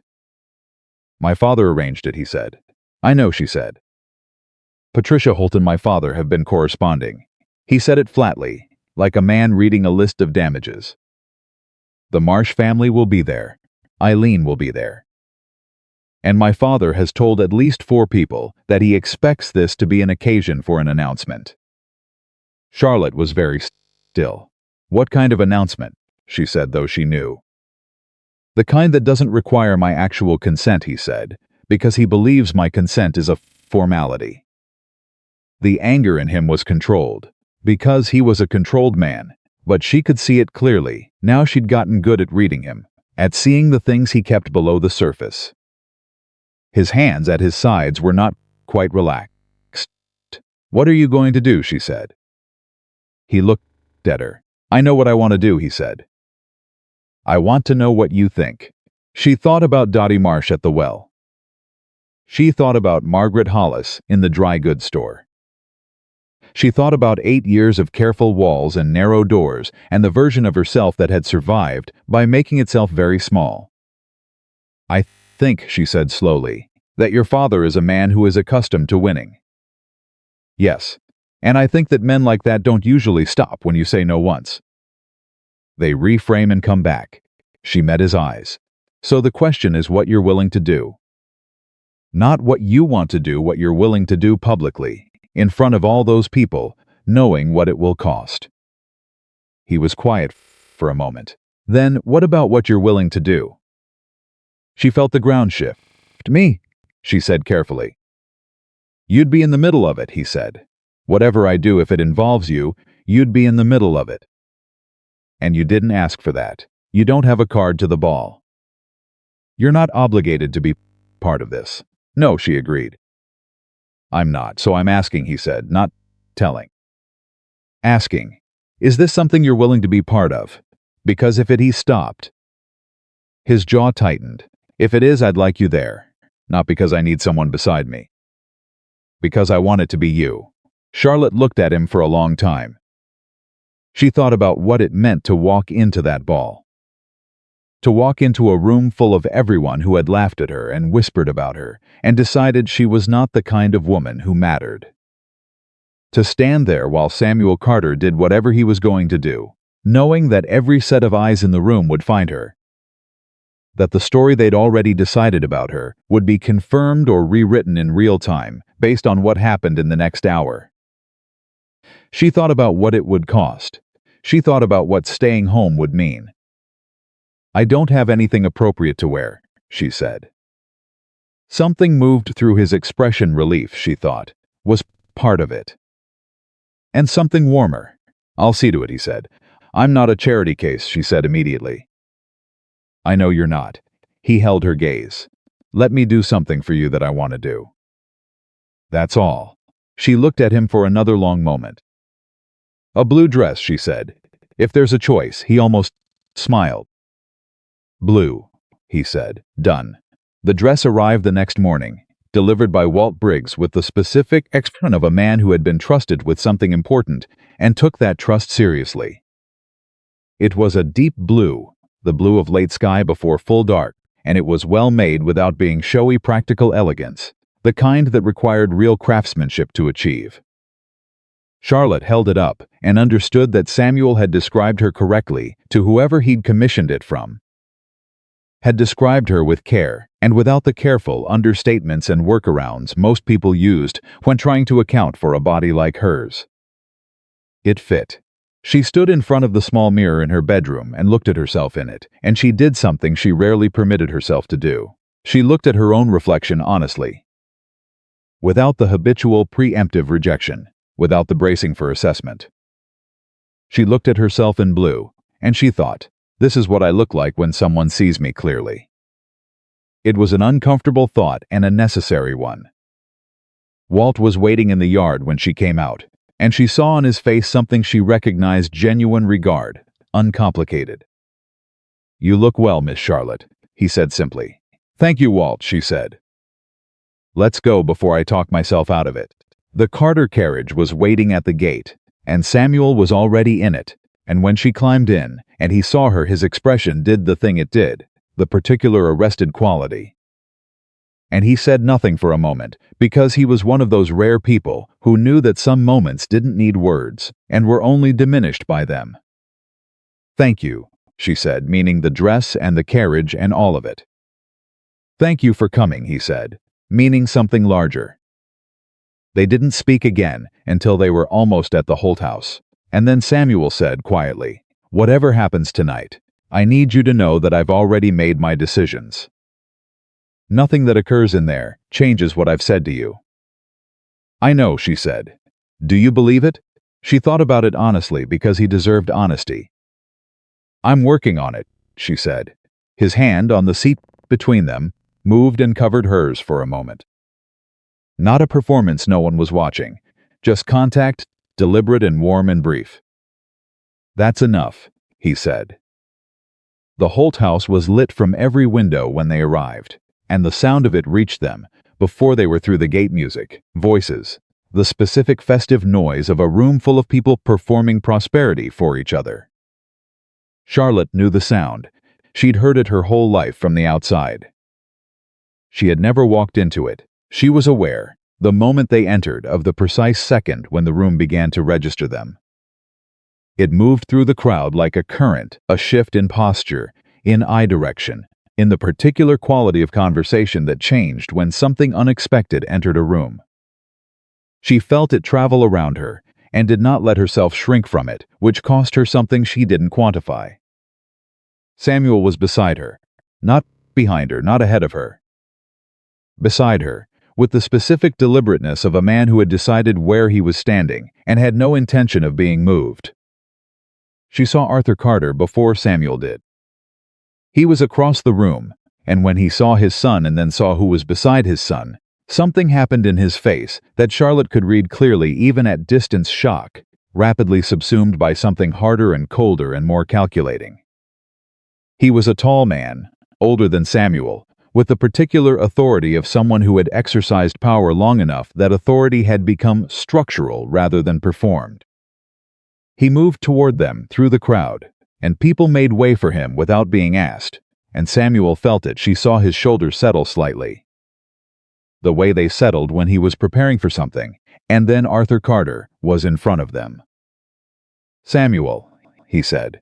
His eyes moved to Charlotte and stayed there for a moment with an assessment that was not subtle and not kind.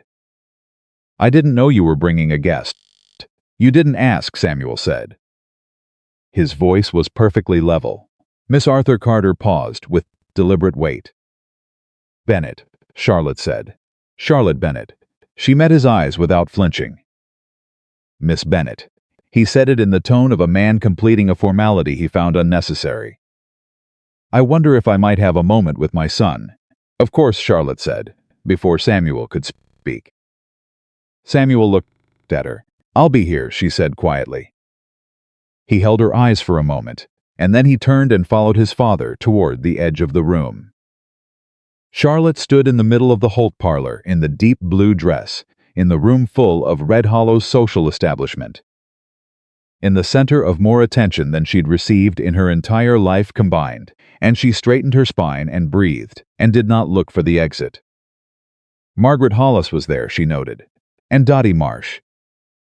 And Eileen Marsh, who was dressed beautifully in green silk and who was watching Charlotte across the room with an expression that was more complicated than Charlotte had expected, not malicious, not triumphant, Something closer to resigned curiosity. The look of a woman who understood that events had already moved past her and was still trying to work out exactly when that had happened.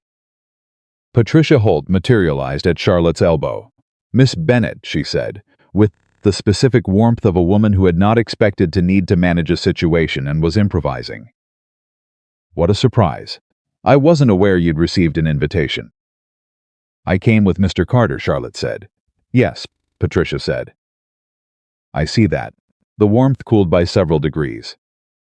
"I wonder if you might be more comfortable." "I'm very comfortable, thank you," Charlotte said. She smiled, the real one, the one she usually kept for Hector. "It's a lovely gathering." Patricia Holt had not survived 3 decades of social maneuvering by being easily read, but Charlotte saw something move across her face before the social mask resettled. Recalibration. Whatever she'd expected from Charlotte Bennett in this room, it wasn't this. From across the room, the sound of Arthur Carter's voice reached her low-clipped, the particular tone of a man delivering an ultimatum. She couldn't hear the words. She could see Samuel's face, and that was enough. He was not backing down. She watched his jaw set and his shoulders square and his father's hand come up in a gesture that was either emphasis or dismissal, and she watched Samuel say something short and clear and stand absolutely still while his father responded. And then she watched Arthur Carter's face go very tight and cold and controlled. And then Samuel turned away from his father and walked back toward her. The room noticed. The room, which had been maintaining the careful pretense of its own conversations, collectively failed to maintain that pretense for about 4 seconds. He reached her and stood beside her and looked at her face. "Are you all right?" she said quietly. "Yes," he said. "Are you?" "I was managing Patricia Holt," she said. Something moved across his expression. She caught the edge of real amusement before he controlled it. "And she's retreated to re-strategize." Charlotte looked at him steadily. "What did your father say?" "He said that I was making a spectacle of myself. That I was embarrassing the family name. That I needed to remember what I owed him." A pause. "And I told him that I was grateful for everything he'd given me, and I would spend the rest of my life honoring that debt that mattered, but that this was my life, and I had decided how to live it, and that was the end of the discussion." Charlotte was quiet for a moment. "And is it?" she said. "The end of the discussion. For tonight," he said honestly. "My father doesn't end discussions. He postpones them and comes back with more leverage. But tonight," he met her eyes. "Tonight I'd like to dance with you." She felt the floor move slightly under her, metaphorically. "Samuel," she said. "I know," he said. "I know what it means. I know everyone in this room is watching. I know what they'll say." He looked at her with complete steadiness. "And I'm asking anyway." The fiddle had shifted to a waltz. The floor had begun to fill with couples. And Charlotte Bennett stood in the middle of the Holt parlor, in a deep blue dress, and looked at the man in front of her, and thought about all the times she'd told herself that a woman like her was not the kind of woman who got asked, and about all the walls she'd built on the foundation of that belief, and about what it would mean to let go of the wall. It would mean falling, or it would mean finding out that the fall was shorter than she'd feared, and that there was solid ground below. She lifted her chin. "Don't let me step on your boots," she said. He extended his hand. She took it, and they walked onto the floor together, and the room did what the room did, the sharp intake of collective social breath, the ripple of turned heads. The suspended moment of a community encountering something it hadn't organized a response to yet, and Charlotte felt all of it, and held Samuel's hand, and did not look at the walls. She looked at him. He was looking back at her the same way. "You're not stepping on my boots," he said quietly, as they began to move. "Give me time," she said. He almost laughed. The real laugh, she heard the edge of it before he controlled it, and knowing she'd gotten that close to the real laugh from him felt like its own kind of victory. They danced. And across the room, Arthur Carter stood and watched his son and said nothing, and his face was doing something that Margaret Hollis, standing nearby, would later describe as the look of a man realizing a battle he thought he was winning had already been decided. And Eileen Marsh watched from near the window with the expression of someone setting something down they'd been carrying for too long. And Hector, who had not been invited but had come anyway, in his best jacket, because he was Hector and Red Hollow could manage its own guest list, stood near the back of the room and watched Charlotte Bennett dance with Samuel Carter and smiled with the satisfaction of an old man who had lived long enough to see some things come out right. The music played on, and in the middle of that room, in the middle of every set of eyes and every unspoken opinion and every recalculation of what Charlotte Bennett was and wasn't and couldn't possibly be, something that had been building since a grain-scattered road and a woman crouching in the dirt and a man who stopped walking, something arrived at the place it had been moving toward all along. She was terrified. She was also, for the first time in 8 years, exactly where she wanted to be. Then the music stopped, and Arthur Carter's voice, clear and carrying and pitched for a room to hear, said, "I think this would be a good moment for an announcement." Charlotte felt Samuel's hand tighten on hers. She looked up at him. His jaw was set, his eyes were on his father. "Samuel," she said quietly. "I know," he said. Low, steady. Arthur Carter was moving to the center of the room with the practiced ease of a man who had decided that the way to manage a situation was to get in front of it. People were turning. The fiddle player had set down his instrument. The room had gone to the particular quiet of collective held breath. "Friends," Arthur Carter said. His voice had warmth in it, the performing warmth of a skilled social operator. "It's a fine evening, and I know we're all grateful to Patricia for her generosity." A beat for the appreciative murmur. "I've been looking forward to being here tonight, because I have something I'd like to share." He looked directly at his son. Samuel's hand holding Charlotte's did not loosen. She felt it, the full weight of the moment, the entire room balanced on what happened next, the years of architecture that Arthur Carter had been building around his son's life, all of it focused here. And she thought, with a clarity that surprised her, "I am not going to be the reason he loses something he doesn't have to lose." She turned to Samuel. "Whatever you're going to do," she said, too quiet for anyone else to hear, "do it because it's what you want. Not for me. Not to prove something to him. Because it's true." He looked at her. "It is true," he said. "Then do it," she said. Samuel Carter turned to face his father in the room. And he spoke.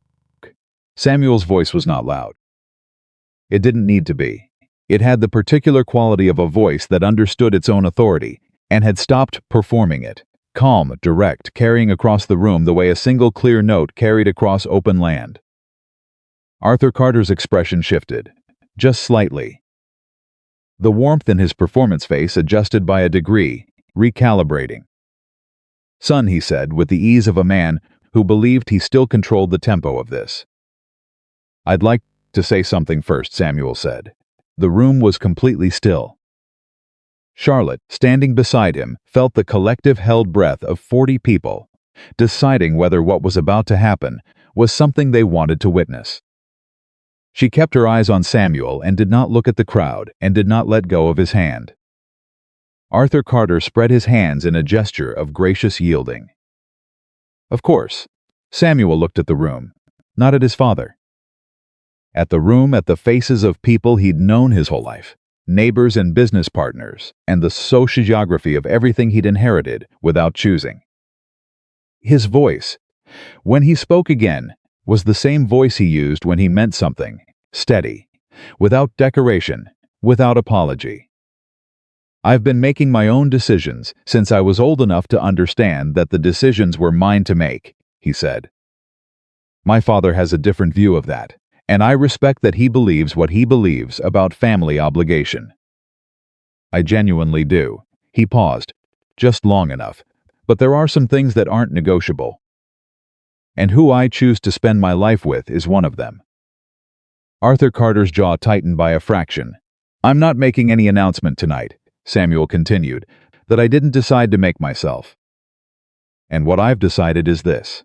He turned slightly, not to face Charlotte entirely, but enough that the room understood the direction of what he was saying. There is a woman standing beside me who has more character and more genuine worth than anyone I've encountered in 35 years of living. And Red Hollow has spent a considerable amount of time deciding she doesn't matter. I'd like it on record that I disagree. The silence had a different quality now. Not the held breath quality of anticipation. Something more unsettled, a room reconsidering its own behavior in real time, which was an uncomfortable process and showed on people's faces in different ways. That's what I wanted to say, Samuel said. He looked at his father. Go ahead. Arthur Carter looked at his son for a long moment with an expression that Charlotte could now read clearly, because she'd been studying Samuel long enough to understand the family resemblance in certain things. Arthur Carter was, in this moment, doing the calculation of a man who had played many hands and knew when a hand had turned against him. He was not broken. He was not done. But he understood, with the precision of a strategist, that the play he'd set up for tonight had been preempted, and that pushing through it anyway would not produce the result he wanted. He smiled. It was a genuine performance, she gave him that. I was merely going to congratulate Patricia on a fine season, he said smoothly. And wish everyone here a good evening. The room exhaled. Patricia Holt, to her credit, navigated the moment with the skill of a long-practiced hostess. She called for more music, and the fiddle started again, and people began to move and talk and perform the act of pretending that nothing particular had just happened. Which was what people always did when something particular had happened that they hadn't decided how to feel about yet. Charlotte released a breath she'd been holding for what felt like several minutes. That was she started. Not everything I wanted to say, Samuel said quietly. But enough for tonight. She looked at him. What's the rest of it? He looked back at her with the expression she'd come to think of as his honest face, the one with no social layer over it. The rest of it isn't for a room full of people, he said. The rest of it is for you. She felt something shift in her chest, slow and significant. All right, she said. The rest of the evening moved differently after that. People came to speak to Samuel with the particular energy of individuals recalibrating their positions, some genuinely warm, some performing warmth. Some visibly working out what it like cost to be seen talking to the man who had just publicly contradicted his father and stood beside Charlotte Bennett doing it. Charlotte stood beside him and was spoken to, when she was spoken to, with varying degrees of directness and grace, and she responded to all of it the same way she'd responded to Dottie Marsh at the well, and Margaret Hollis in the store, honestly. Without cruelty, without the performance of either aggression or excessive accommodation. Hector found her near the edge of the room, late in the evening, and pressed her hand between both of his. He didn't say anything. He didn't need to. Arthur Carter left early, with a controlled courtesy that communicated, to anyone who understood him, that this conversation was far from over. Samuel watched him go. He'll be back, he said. I know, Charlotte said. With more leverage. He turned to look at her. I want you to know what that might look like. What he might do. Tell me. He was quiet for a moment, and she understood he was deciding how much of this to put in front of her, not concealing it, but weighing how much weight was fair to place on her before she'd agreed to carry it. There are 2 pieces of land that border mine, he said. On the north side, a parcel that's been under a lease arrangement with my father's company. And on the east stopped. The east border your land, she said. He nodded. My father holds the deed to a portion of it. He's held it for 12 years as a business arrangement with the previous owner. He met her eyes. Your land borders that parcel, Charlotte. She was very still. Are you telling me, she said carefully, that your father has legal standing on land adjacent to mine? I'm telling you he has a deed, Samuel said. I'm also telling you I found this out 3 days ago, and I've had a lawyer looking at it, and I don't yet know what it means. She absorbed this. She was good at absorbing difficult things without immediate visible reaction. She'd had a lifetime of practice, but this one required a moment longer than usual, because it wasn't an abstract difficulty. It was her grandmother's land, her grandmother's fields and channels, and the herb garden her grandmother had planted 40 years ago, and that Charlotte had tended for the 4 years since. How much of it, she said. About 30 acres along the eastern edge. He kept his eyes on her face. I'm sorry. I should have told you sooner. I only confirmed it 3 days ago, and I wanted to understand it fully before. No, she said. You're right to tell me now. She was already thinking, organizing the information into what was immediate and what was manageable and what required action. What does your lawyer say?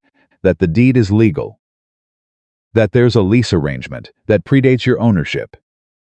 That it's been dormant, never enforced because the previous arrangement was informal and my father had no particular reason to push it.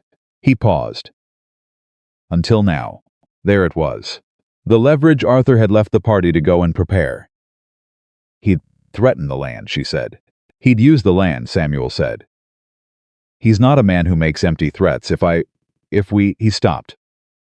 Chose words.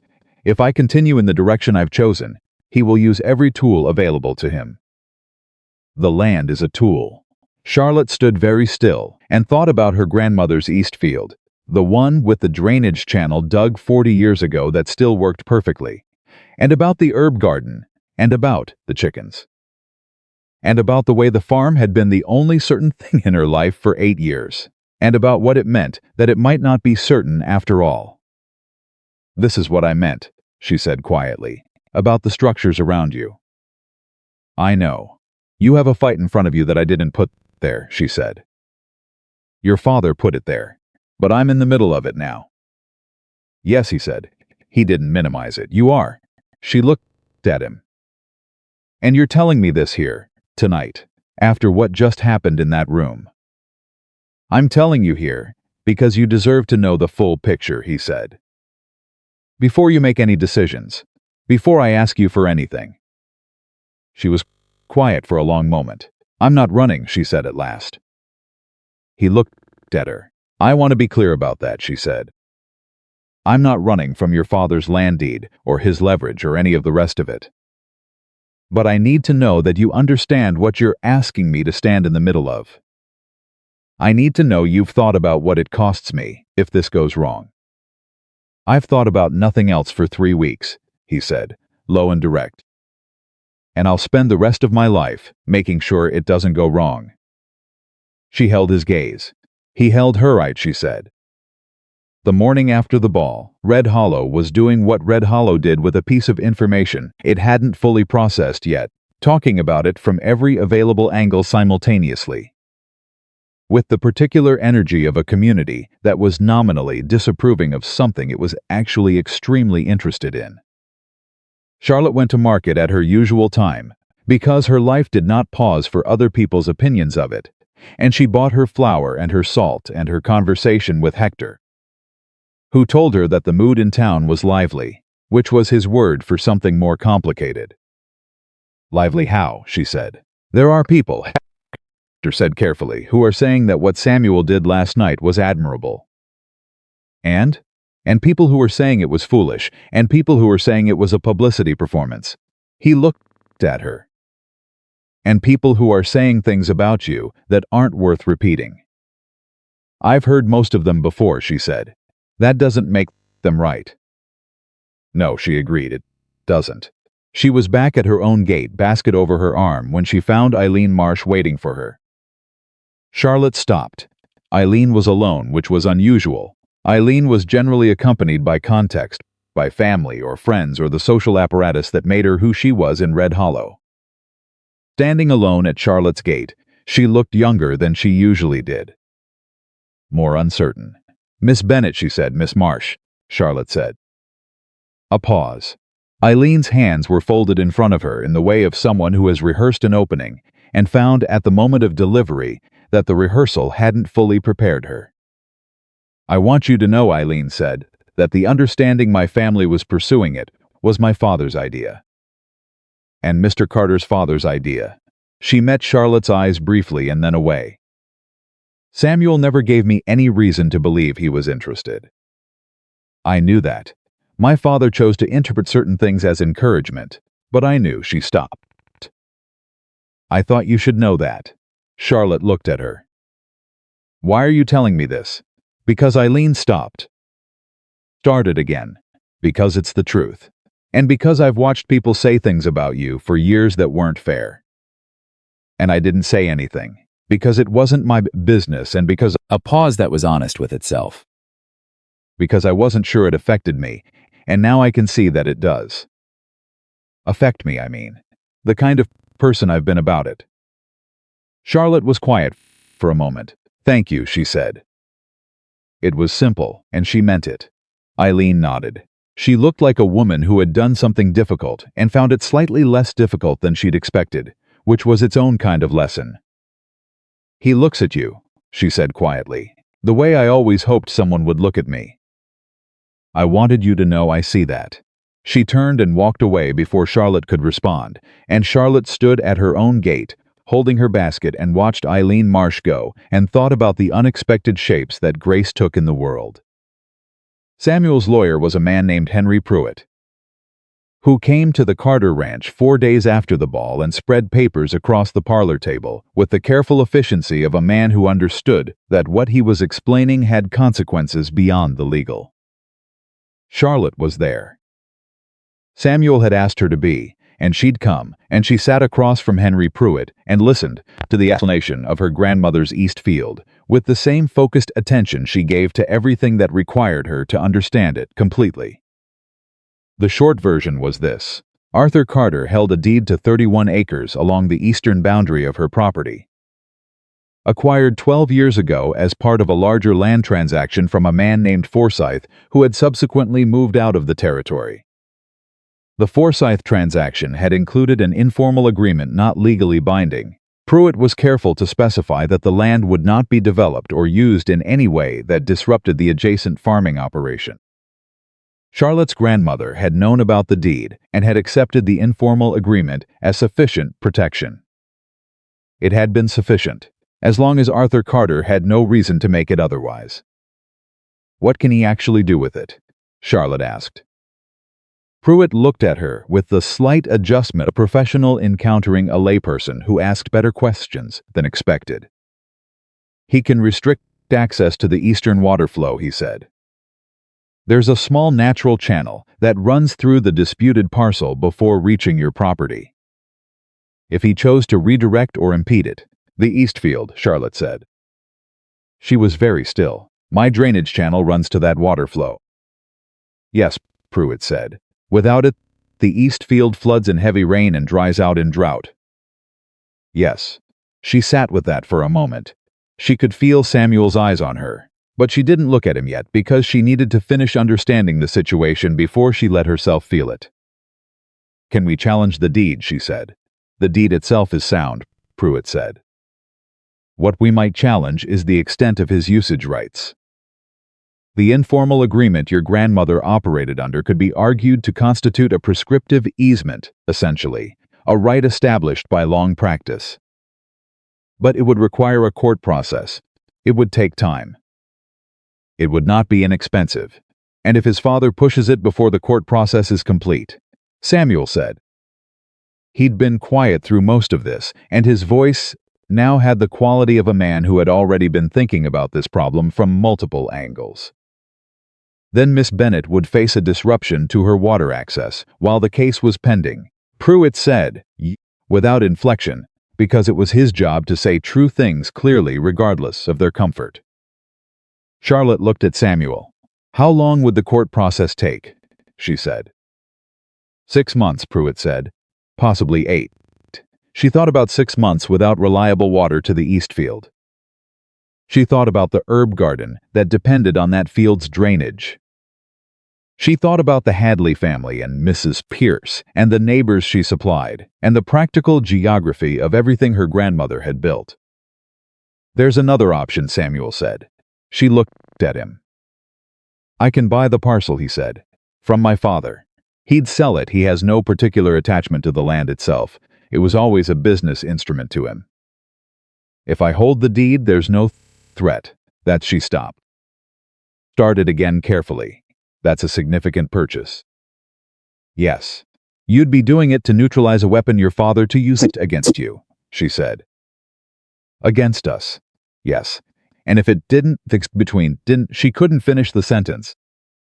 If things between us didn't work out, he said quietly, the land would still be yours in practice. I would give you the usage rights in writing. That would not be contingent on anything. She looked at him for a long moment. You've thought about this, she said. Since I found out about the deed, he said. Yes. She turned to Pruitt. Would that protect the water access? Completely, Pruitt said. If Mr. Carter held the deed and granted Miss Bennett a usage easement in writing, there would be no remaining legal mechanism for interference. Charlotte looked at her hands on the table. She thought about what it meant to have the shape of her future determined by decisions being made around her, by Arthur Carter's calculation, by Samuel's money, by a deed her grandmother hadn't known was insufficient. She thought about how much of her life she'd spent being acted upon by forces she hadn't invited and couldn't control. And about the particular indignity of sitting in a room while men with legal documents decided the geography of what she was allowed to keep. She sat up straighter. What is the parcel worth? She said. Pruitt named a figure. She was quiet for a moment. Then she said, I have money. Not the full amount, I'm not going to pretend otherwise. But I have enough from my grandmother's estate and what I've saved to contribute a portion. I will not have this land secured entirely on someone else's resources. Samuel looked at her. Charlotte, I mean it, she said. I'll take the usage easement, and I'll be grateful for it. But I'm putting what I have toward the purchase price. Write it up that way, Mr. Pruitt.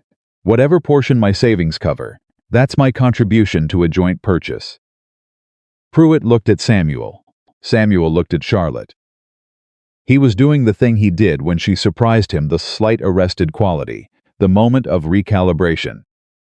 Then something settled in his expression that she thought, if she was reading it right, was not just respect. It was something that lived in the same territory as love, with the same particular quality of recognition. Write it up that way, he said to Pruitt. The meeting with Arthur Carter happened 2 days later, and Charlotte was not there for it, because Samuel had said this was a conversation between a father and son, and he needed to have it alone. And she had agreed, because she understood the difference between being in someone's corner and being their shield. She was in her herb garden when he came to her gate that evening, and she could tell from the way he walked heavier, slower, that it had been a long conversation and not an easy one. She let him in without a word and put coffee on and let him sit at the table and did not push. He sold, Samuel said, finally. She turned from the stove. He sold the parcel for the price Pruitt assessed it at. Not a penny less, not a penny more. He wrapped both hands around the mug she'd set in front of him. He's angry. He made sure I understood that. But he's a businessman before he's a father, and buying something worthless as leverage and selling it at full value is still a profitable transaction. And the rest, she said, the arrangement with the Marsh family. He's done. Samuel said it simply. He stopped. She waited. He said that he'd raised me to be a Carter, and that he didn't understand what I was doing, but that he could see I wasn't going to be managed, and that he supposed I'd have to learn from my own mistakes. He called this a mistake, she said. He did. She set down her coffee cup and looked at him directly. And what did you say? Samuel met her eyes. I said that I hoped to spend the rest of my life proving him wrong about that. The kitchen was very quiet. Samuel, she said. I know that's a large thing to say, he said. I know we haven't. I know there are things that haven't been said yet. Formally. He held her gaze steadily. But I'm ending things halfway. And I'm done pretending I don't know what this is. She looked at him for a long time. She thought about walls and narrow doors, and the version of herself that had survived by making itself small. She thought about the morning she'd decided to walk towards something instead of away from it. She thought about what her grandmother had told her once, when she was 12 and already learning how the world arranged its opinions about her. The only people who get to decide what you're worth are the ones you let into your kitchen, Charlie. Keep your kitchen small and choose carefully. She had kept her kitchen small. She had chosen carefully. "I know what it is, too," she said quietly. He was very still. "I'm frightened of it," she said. "I want you to know that. I've been frightened it since the fence post." "I know," he said. "And I'm not done being frightened of it," she said. "But I've decided that's not a reason to be done with it." He reached across the table and covered her hand with his. "Not for an audience. Not for Red Hollow or the Holt Parlor or anyone else's accounting of what they were. Just for here in the kitchen, between the two of them." "Tell me what you need," he said. "Time," she said. "And honesty. And the understanding that I am not easy. I have years of learning how to be alone built into how I move through the world, and that doesn't just—" She stopped. "It doesn't just go away because I want it to. I'm not looking for easy," he said. "I'm looking for real." She turned her hand under his and held it properly. "Then you found it," she said. The word that came after that, the particular word that had been building since a summer festival, and a man who stopped walking and woman who kept moving, didn't arrive that night. It was still close. Charlotte could feel it the way you felt weather before it turned, the particular pressure of something large and real moving toward you with the slow inevitability of things that were already decided. But that night she sat in her kitchen and held Samuel Carter's hand across her grandmother's table and watched his face, and he watched hers, and between them the walls had exactly one door in them, and it was open. The following week, Walt Briggs arrived at Charlotte's gate with a message from Samuel and an expression that suggested the message was significant. The message said, "Come to the ranch when you can. There's something I'd like to show you. No hurry. Whenever you're ready." She came the next morning. Samuel was waiting at the gate himself, which was not his usual pattern, and he had the expression of a man who had something he'd been thinking about for a long time and had decided it was time to stop thinking and start doing. He walked her to the south field, the larger one, the one she hadn't been to before, and he stopped and looked at it for a moment before he spoke. "I want to expand the operation here," he said. "Not cattle. I've got enough cattle. This field has been sitting underused for 3 years because I didn't know what to do with it that made sense." She looked at the field. She could feel her practical mind already engaging with it involuntarily, the way it always engaged with land and growing things.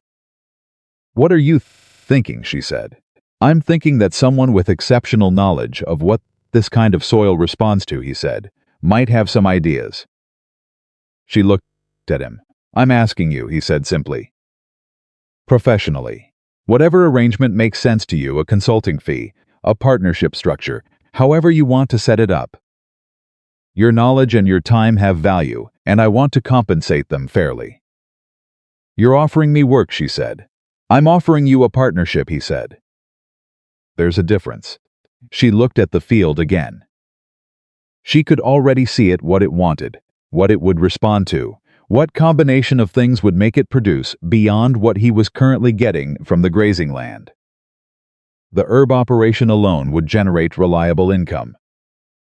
The kitchen garden expansion would supply the ranch household and have surplus for market. "I'd want it in writing," she said. "Of course," he said. "And I'd want the terms to be fair, not generous. Fair. I'd expect nothing less from you," he said, and she heard the particular quality in his voice that told her he was not just agreeing with her, he was admiring her for making the distinction. "Then yes," she said, "I have ideas." He looked at the field. Then at her. "Will you tell me?" She started talking, and he started listening with the focused, unhurried attention of a man who intended to do something real with what he heard. And somewhere in the middle of that conversation about soil and water and what things needed to flourish in this particular kind of land, Charlotte Bennett realized that she had stopped calculating the exit. She was not looking for the door out. She was standing in the middle of the south field of the Carter Ranch, talking about what she would plant here, and the tense she was using, without noticing she'd shifted to it, was the future. And Samuel Carter, listening to her, was smiling the real smile. He hadn't said the word yet. Neither had she. But it was so close now that it had its own gravity, The kind of gravity that didn't pull you down but pulled you forward toward the thing that was already decided and only needed the moment of arrival. She was ready for it. She was more afraid than she had ever been in her adult life, and she was ready. The partnership agreement was signed on a Tuesday morning in Henry Pruitt's office, with Walt Briggs as witness and Charlotte's hand perfectly steady when she put her name to it. She had read every line. Pruitt had watched her do it with the expression of a man who had drawn up many contracts and rarely seen a client read them with that particular quality of attention, not suspicious, not adversarial, simply thorough. The way a person was thorough about things that mattered. Samuel had sat across the table and let her read without comment or hurry, which was, she had come to understand, one of the truest things about him. He did not rush her. Not ever. She signed, he signed. Pruitt notarized. Walt shook both their hands with the particular warmth of a man who had watched something develop from the beginning and was satisfied with how it was going. Walking out of Pruitt's office into the August heat, Charlotte felt the specific solidity of something that had been formalized. Not just the partnership, though the partnership was real and mattered. The larger thing, the thing they hadn't said yet with the exact word it required, but that was now written into the legal and practical structure of both their lives in ways that were concrete and clear and permanent. "How do you feel?" Samuel asked, walking beside her. "Like I signed a contract," she said. He glanced at her. And she thought about it honestly. "Like I'm not as frightened as I was a month ago." "Progress," he said. "Don't push your luck," she said, and he almost laughed. The real laugh, the one she'd been getting closer and closer to the full version of, and she felt the warmth of it settle somewhere in her chest where it had started to live permanently. They walked down the main road of Red Hollow together, and people saw them, and the people who saw them had by now sorted themselves into their permanent positions on the matter. Some nodded. Some looked away. Margaret Hollis, visible through the window of the dry goods store, watched them pass with an expression that had shifted, over the past month, from active opposition to something more like reluctant recalibration. She did not wave, but she did not turn her back either, which Charlotte counted as a kind of progress. Hector was outside his stall when they passed, and he raised his hat with a grin that was entirely unsubtle. "Morning, Miss Charlotte." "Mr. Carter," he said, with the specific satisfaction of a man who had been right about something and was enjoying it thoroughly. "Morning, Hector," they said, almost simultaneously, and the almost simultaneity of it made Charlotte look quickly away, because it felt too natural, and that naturalness still occasionally arrived with the quality of a surprise. Like stepping onto ground you'd expected to be soft and finding it solid. She was 3 weeks into the Southfield project when the first real trouble came. Not from Arthur Carter, he had retreated to Cheyenne after the land sale with the controlled dignity of a man who had lost a battle and was already planning the longer war, and she'd heard nothing from him directly. And the trouble came from a different direction, which was how trouble generally worked, from the side you'd stopped watching because you were focused on the front. It was a man named Calhoun, Dale Calhoun, who ran the feed operation on the north side of town and who had, Charlotte gradually understood, been carrying a long-standing resentment toward the Carter Ranch for reasons that had to do with a business dispute 5 years ago that Samuel had won fairly and Calhoun had never forgiven him for. Calhoun had no personal quarrel with Charlotte. She was simply, in his calculation, the most accessible pressure point. She found out about it from young Clara Hadley, Tom Hadley's eldest daughter, 16 years old, who came to Charlotte's gate one morning with the expression of someone carrying information they weren't sure they should have. "Miss Charlotte," Clara said, "I heard something at market yesterday. Mr. Calhoun was talking to some men about your arrangement with Mr. Carter, the business one." "What was he saying?" Charlotte said, keeping her voice even. Clara twisted her hands together. "He was saying it wasn't a real business arrangement. That Mr. Carter was," she stopped, uncomfortable, "that you were getting paid for something other than farming."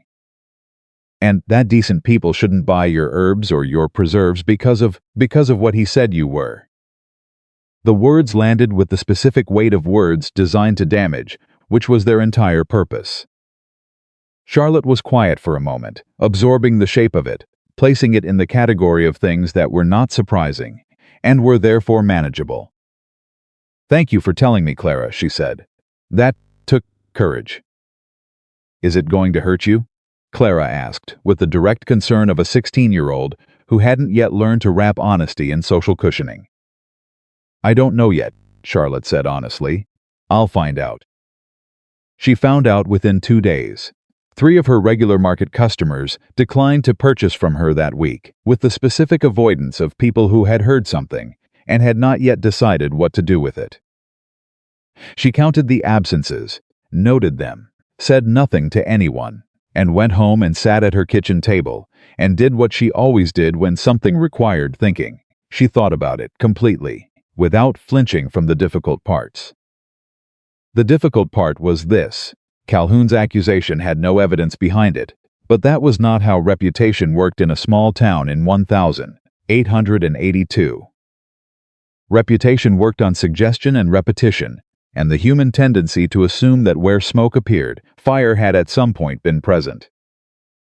And she knew she had always known that a woman who looked like her, living alone, conducting business with a wealthy unmarried man, was in a position where suggestion was cheap and defense was expensive. She was so deep in that thinking that she almost didn't hear the knock at the door. "Samuel."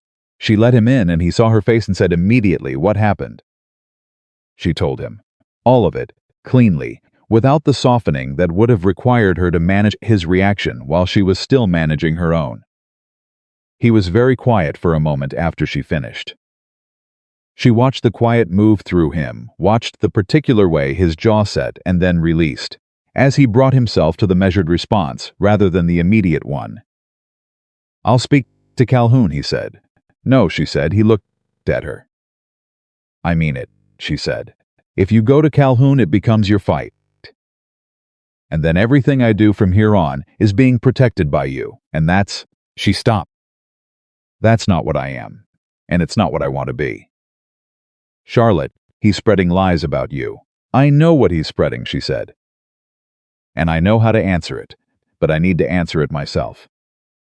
He studied her face for a long moment. He was not happy. She could see that clearly there was something in him that wanted very much to go solve this, the way men in his position solved things, with the weight of his name and his resources and his standing in the community. She understood the impulse. She even appreciated it, because it came from care and not from the desire to take something over. "What are you going to do?" he said. "I'm going to keep working," she said. "And I'm going to do it publicly. And I'm going to let people see what the work actually is."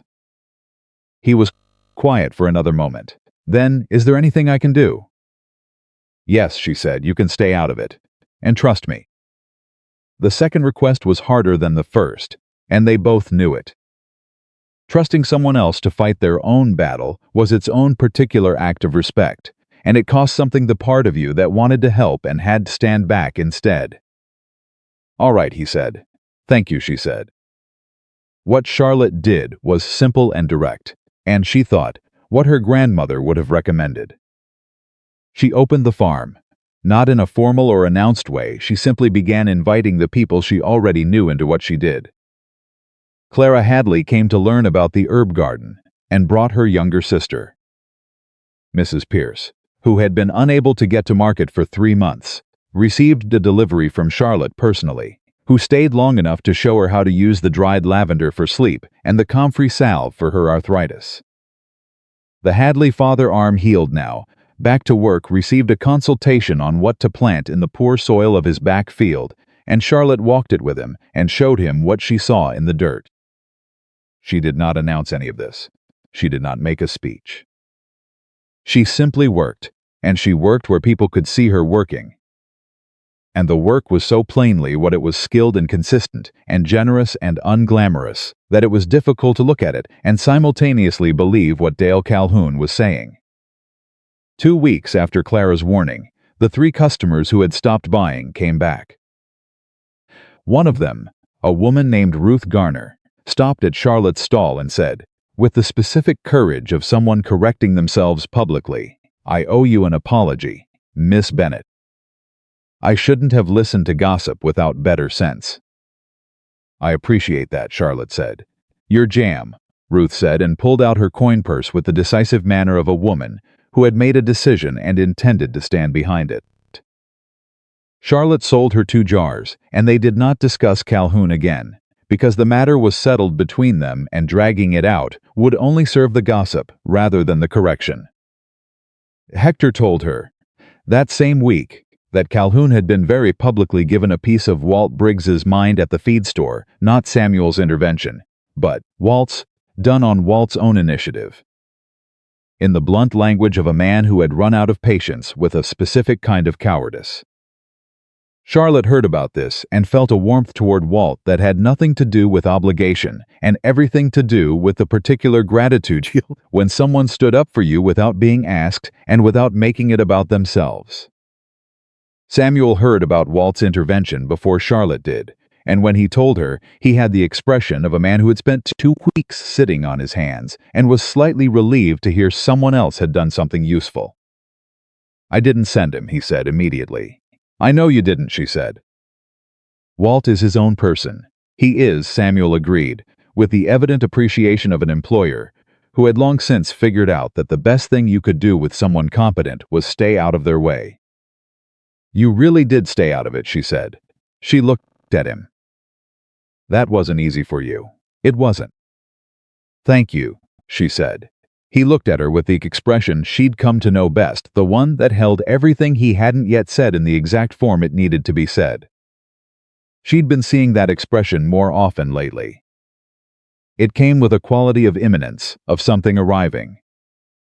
She thought she knew what was arriving, she was ready for it, and terrified of it, and these 2 things had stopped being contradictory, and had started simply being true simultaneously, the way many important things were true simultaneously.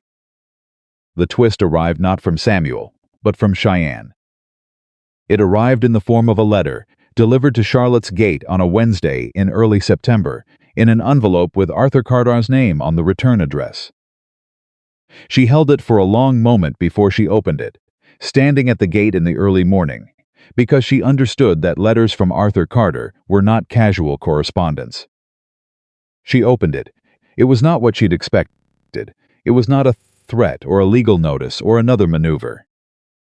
It was 2 paragraphs, written in the careful, controlled hand of a man who chose words as instruments, and had chosen these particular words with evident deliberateness. The first paragraph said that he was writing to her directly because he had come to understand, through sources he chose not to name, the full extent of her practical contributions to the Eastfield Resolution and to the ranch partnership. He said that he was a businessman before he was anything else, and that he recognized competence when the evidence of it was put in front of him, whether or not he had sought that evidence. The second paragraph said that he still believed his son could have made a more strategically advantageous choice. And then, and this was the part that Charlotte read 3 times to be certain she was reading it correctly, he said that he had spent 35 years managing Samuel's life and had produced a son who made decisions from a place of genuine conviction, and that he was willing to concede, privately, that conviction of that quality was not nothing. He did not apologize. He did not say he'd been wrong. He did not sign it with warmth, but he had written it. Charlotte folded the letter and held it and stood at her gate for a long moment, looking at the road. She told Samuel about it that afternoon, and she watched his face when she read him the key lines, the particular arrested quality, the careful processing, the thing underneath it that was more complicated than satisfaction. "He's not a man who concedes things," Samuel said. "No," she agreed. "He wrote that to you," he said. "Not to me. I noticed that, too." He was quiet for a moment. She watched him work through it, the long history, with his father, the years of being managed and pressured and loved in the specific, imperfect way that Arthur Carter was capable of loving, which was real even when it was also controlling and sometimes harmful. Samuel had never pretended his father was simple. He'd always said the man was intelligent and meant what he did, even when what he did was wrong. "This doesn't fix everything," Samuel said finally. "No," Charlotte agreed. "But it's something. It's something," she said. He looked at her. "Are you all right?" She thought about it genuinely, the way she thought about hard things. "I think I'm surprised," she said. "I'd prepared myself for the longer fight. I'd gotten comfortable being the obstacle in his plan." She paused. "It's stranger to be seen by him than to be opposed by him. I'm not sure which one I know what to do with." "Welcome to my entire childhood," Samuel said with the dryness of a man who had been navigating that particular strangeness for decades. She looked at him and felt the specific, deep affection that came not from performance, but from actually knowing someone, from knowing their history and their wounds, and the particular ways they'd learned to hold themselves against the world's pressure. She felt it with the specific weight of something that had a name. She was done being frightened of the name. "Samuel," she said. Something in her voice told him this was different. He went still. "I love you," she said, plainly, without decoration, because she was not a woman who decorated the most important things. "I've been working up to saying that for 2 months, and I think I've been making it more complicated than it needs to be.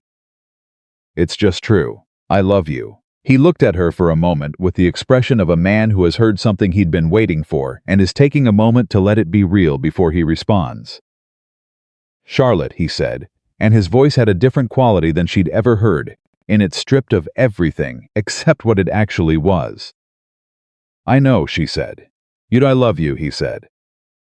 "I have loved you since you stood up from the road where you'd been helping Tom Grady and walked away from me without a backward glance, and I thought, that woman is real. And I haven't stopped thinking it for a single day since." The kitchen was very quiet.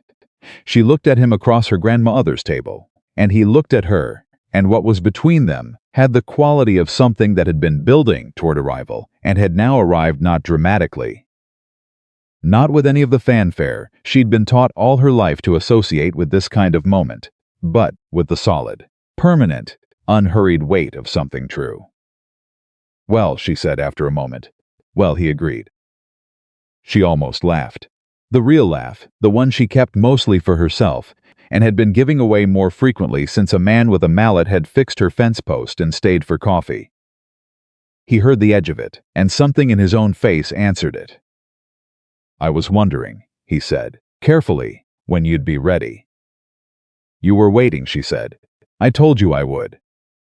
She reached across the table and covered his hand with hers, the same gesture he'd made in the Holt parlor, reversed not for any audience, just for here, just between them.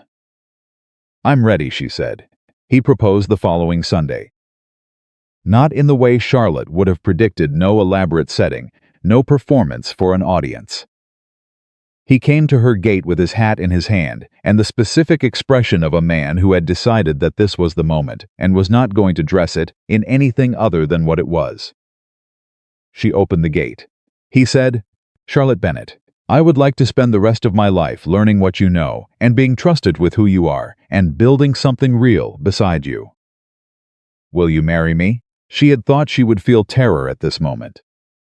She had rehearsed the terror, lived with the anticipation of it, prepared herself for the familiar flooding of every reasonable fear she'd built her life around. What she felt instead was this: solid ground. The fall she'd been bracing for turned out to be one step, and the ground below it was exactly what it had looked like, real, and firm, and exactly enough. "Yes," she said. "I'll marry you." He let out a breath that she understood had been held for longer than this moment. She reached up and took the hand that was holding the hat, and he covered her hand with his other one. And they stood at the gate of the farm her grandmother had left her on a September Sunday morning, while Red Hollow went about its business on the other side of the road, and they were exactly who they were. And it was enough. And it was more than enough. And it was everything. They married in October, when the heat had finally broken, and the air had the quality of something clarified, and the ceremony was at the church on the East Road, because Charlotte had wanted a church, and Samuel had wanted whatever she wanted. and Hector sat in the front row in his best jacket and cried without embarrassment, and Walt Briggs stood as Samuel's man with the expression of someone whose long-held prediction had finally been validated. Clara Hadley was there, and her whole family, and Ruth Garner, and Mrs. Pierce, who had made the difficult trip specifically, and who told Charlotte afterward that she had never been prouder to witness anything in her life. Eileen Marsh sent a gift, a set of kitchen linens, practical and well-made, with a note that said simply, "Every happiness to you both." Charlotte kept the note. Arthur Carter did not attend, but he sent a telegram 2 days before the wedding, addressed to both of them. That said, "I expect the ranch to be well managed. I expect you will not disappoint me." This was, Charlotte had been advised by Samuel, approximately as close to a blessing as his father was architecturally capable of producing, and she received it in that spirit. Margaret Hollis was seen, by multiple witnesses, watching the church from across the road during the ceremony. She did not come in, but she also did not leave, which Charlotte, when she heard about it, counted as something. People changed slowly, when they changed. The important thing was the direction. The south field by the following spring was producing. Not just producing, flourishing. The herb operation alone had generated enough revenue in the first season to more than cover the investment of Charlotte's portion of the partnership capital. A fact that she noted in the ledger she kept with the same meticulous care her grandmother had taught her. And that satisfied her in a way that had nothing to do with proving anything to anyone and everything to do with the simple dignity of work that paid its own way. The neighbors she'd been supplying for years received better and more consistent support from the expanded operation. The Hadley family's backfield, planted according to Charlotte's consultation, came in strong. Mrs. Pierce's arthritis was managed better that winter than it had been in years.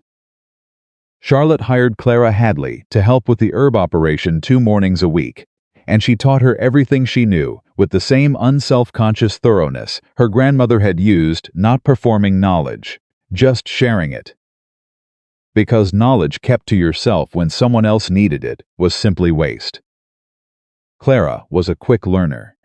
She was also, Charlotte noticed, being watched with particular interest by Walt Briggs's youngest nephew, who found reasons to come to the ranch with increasing frequency during Clara's working mornings. Charlotte did not comment on this.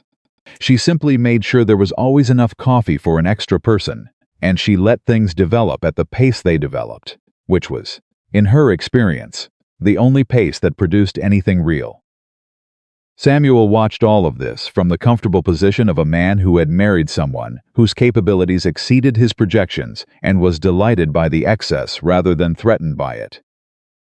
He consulted her on ranch decisions the way she consulted him on legal ones as a partner, not as an authority seeking approval, not as a subordinate seeking permission. They disagreed sometimes, with the productive friction of 2 people who both had strong views, and had learned that the other person's strong views were generally worth the trouble of taking seriously. He was right about things she'd been wrong about. She was right about things he'd been wrong about. They kept score in the only way worth keeping it, not against each other, but toward something. The girl arrived in Red Hollow on a Thursday in June, 2 years after the wedding. She came on the afternoon stage, alone, with a single bag and the expression of someone who had traveled a long distance and was not certain what was waiting at the other end. She was young, 19, maybe 20, and she stood on the main road of Red Hollow, looking at the town with the particular quality of a person who had learned to assess environments quickly. The way you learned when environments had not consistently been safe. Charlotte was at market when the stage arrived. She saw the girl before most people did, and she recognized what she was looking at with the specificity of someone who had worn that expression herself, the careful assessment, the bracing for what the town would decide she was before it knew her. She walked over. "Are you all right?" she said. The girl looked at her. Wariness first automatic and understandable, and then something uncertain. "I'm looking for work," the girl said. "I was told there might be work here." "There might be?" Charlotte said. "What kind of work can you do?" The girl listed the things: cooking, cleaning, some basic animal care.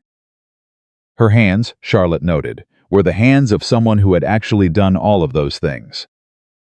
Not performed them, done them. "My name is Charlotte Carter," Charlotte said. "I run the urban kitchen operation at the Carter Ranch, East Road. We have a position opening in 2 weeks. If you need somewhere to stay until then, I know the boarding house on Mill Street keeps reasonable rates, and I'll speak to them on your behalf." The girl looked at her with the careful suspicion of someone who had been offered things before that turned out to cost more than the offering suggested. "Why would you do that?" she said. Charlotte looked at her directly, with the same honest, undecorated attention she gave to everything that required it. "Because someone made room for me when I needed it," she said. "And because you look like you could use a meal and a real night's sleep before you make any decisions about anything." The girl was quiet for a moment. Then something in her face shifted, not dramatically, not with any announcement. The bracing just slightly released. "My name is Jane," she said. "Jane Howell." "Come on, then. Jane Howell," Charlotte said, and picked up her basket and started walking. "The boarding house is this way." Jane Howell fell into step beside her, and they walked down the main road of Red Hollow together, and the town saw them, and some people nodded and some people looked away, and some people who had known Charlotte Bennett for 25 years and had spent most of those years deciding what she was worth, watched the way she walked chin level, pace unhurried, completely at ease in the center of her own story, and understood, whether they were willing to say it or not, that they had been wrong. Samuel was on the porch when Charlotte came home that evening, and he watched her come through the gate with the basket over her arm, and the particular quality of someone who had done something they were quietly satisfied by. "Good day," he said. "Yes," she said. She came up to the porch and sat beside him and told him about Jane Howell. He listened, the way he always listened completely. "You're going to hire her," he said. "If she wants the work," she said. "She'll decide." "She will," he said, "because you gave her the choice to decide from solid ground instead of desperation." He looked at her. "That's what you do. I've been watching you do it for 2 years. She leaned her shoulder against his. He covered her hand where it rested on the arm of the chair. "My grandmother would say, 'I'm just being practical,'" she said. "Your grandmother was a wise woman," he said, "but she raised someone wiser." Charlotte looked at the road, at Red Hollow going about its evening business, at the place she'd spent her whole life being told, in 100 different ways, she was not quite enough for. She looked at it from the porch of the ranch she'd helped build in to what it now was, beside the man who had stopped walking in a crowd because she hadn't been trying to be seen, and she felt the solid, unshakable, permanent weight of a life that had not turned out the way anyone, including herself, had predicted. It had turned out better, not because she'd been rescued, not because someone had arrived and rewritten the story on her behalf, but because she had kept moving, and kept working, and kept her kitchen small and chosen carefully, and had once, terrifyingly, necessarily let someone in who proved he deserved to be there. That was the whole of it. That was enough. That was, as it turned out, everything. She was Charlotte Carter, who had come from nothing that Red Hollow recognized as something, and she had built a life that was real and warm and entirely her own, and the woman everyone had decided didn't count had become. Without fanfare and without apology, the heart of everything worth counting in this small corner of the world. And she sat on her porch in the September evening and held her husband's hand and knew it, completely and without question, down to the solid, certain ground of it. That was how the story ended. Not with a rescue, with a homecoming to herself, to him, to the life that had been waiting on the other side of every wall she'd had the courage to, finally, deliberately, walk through.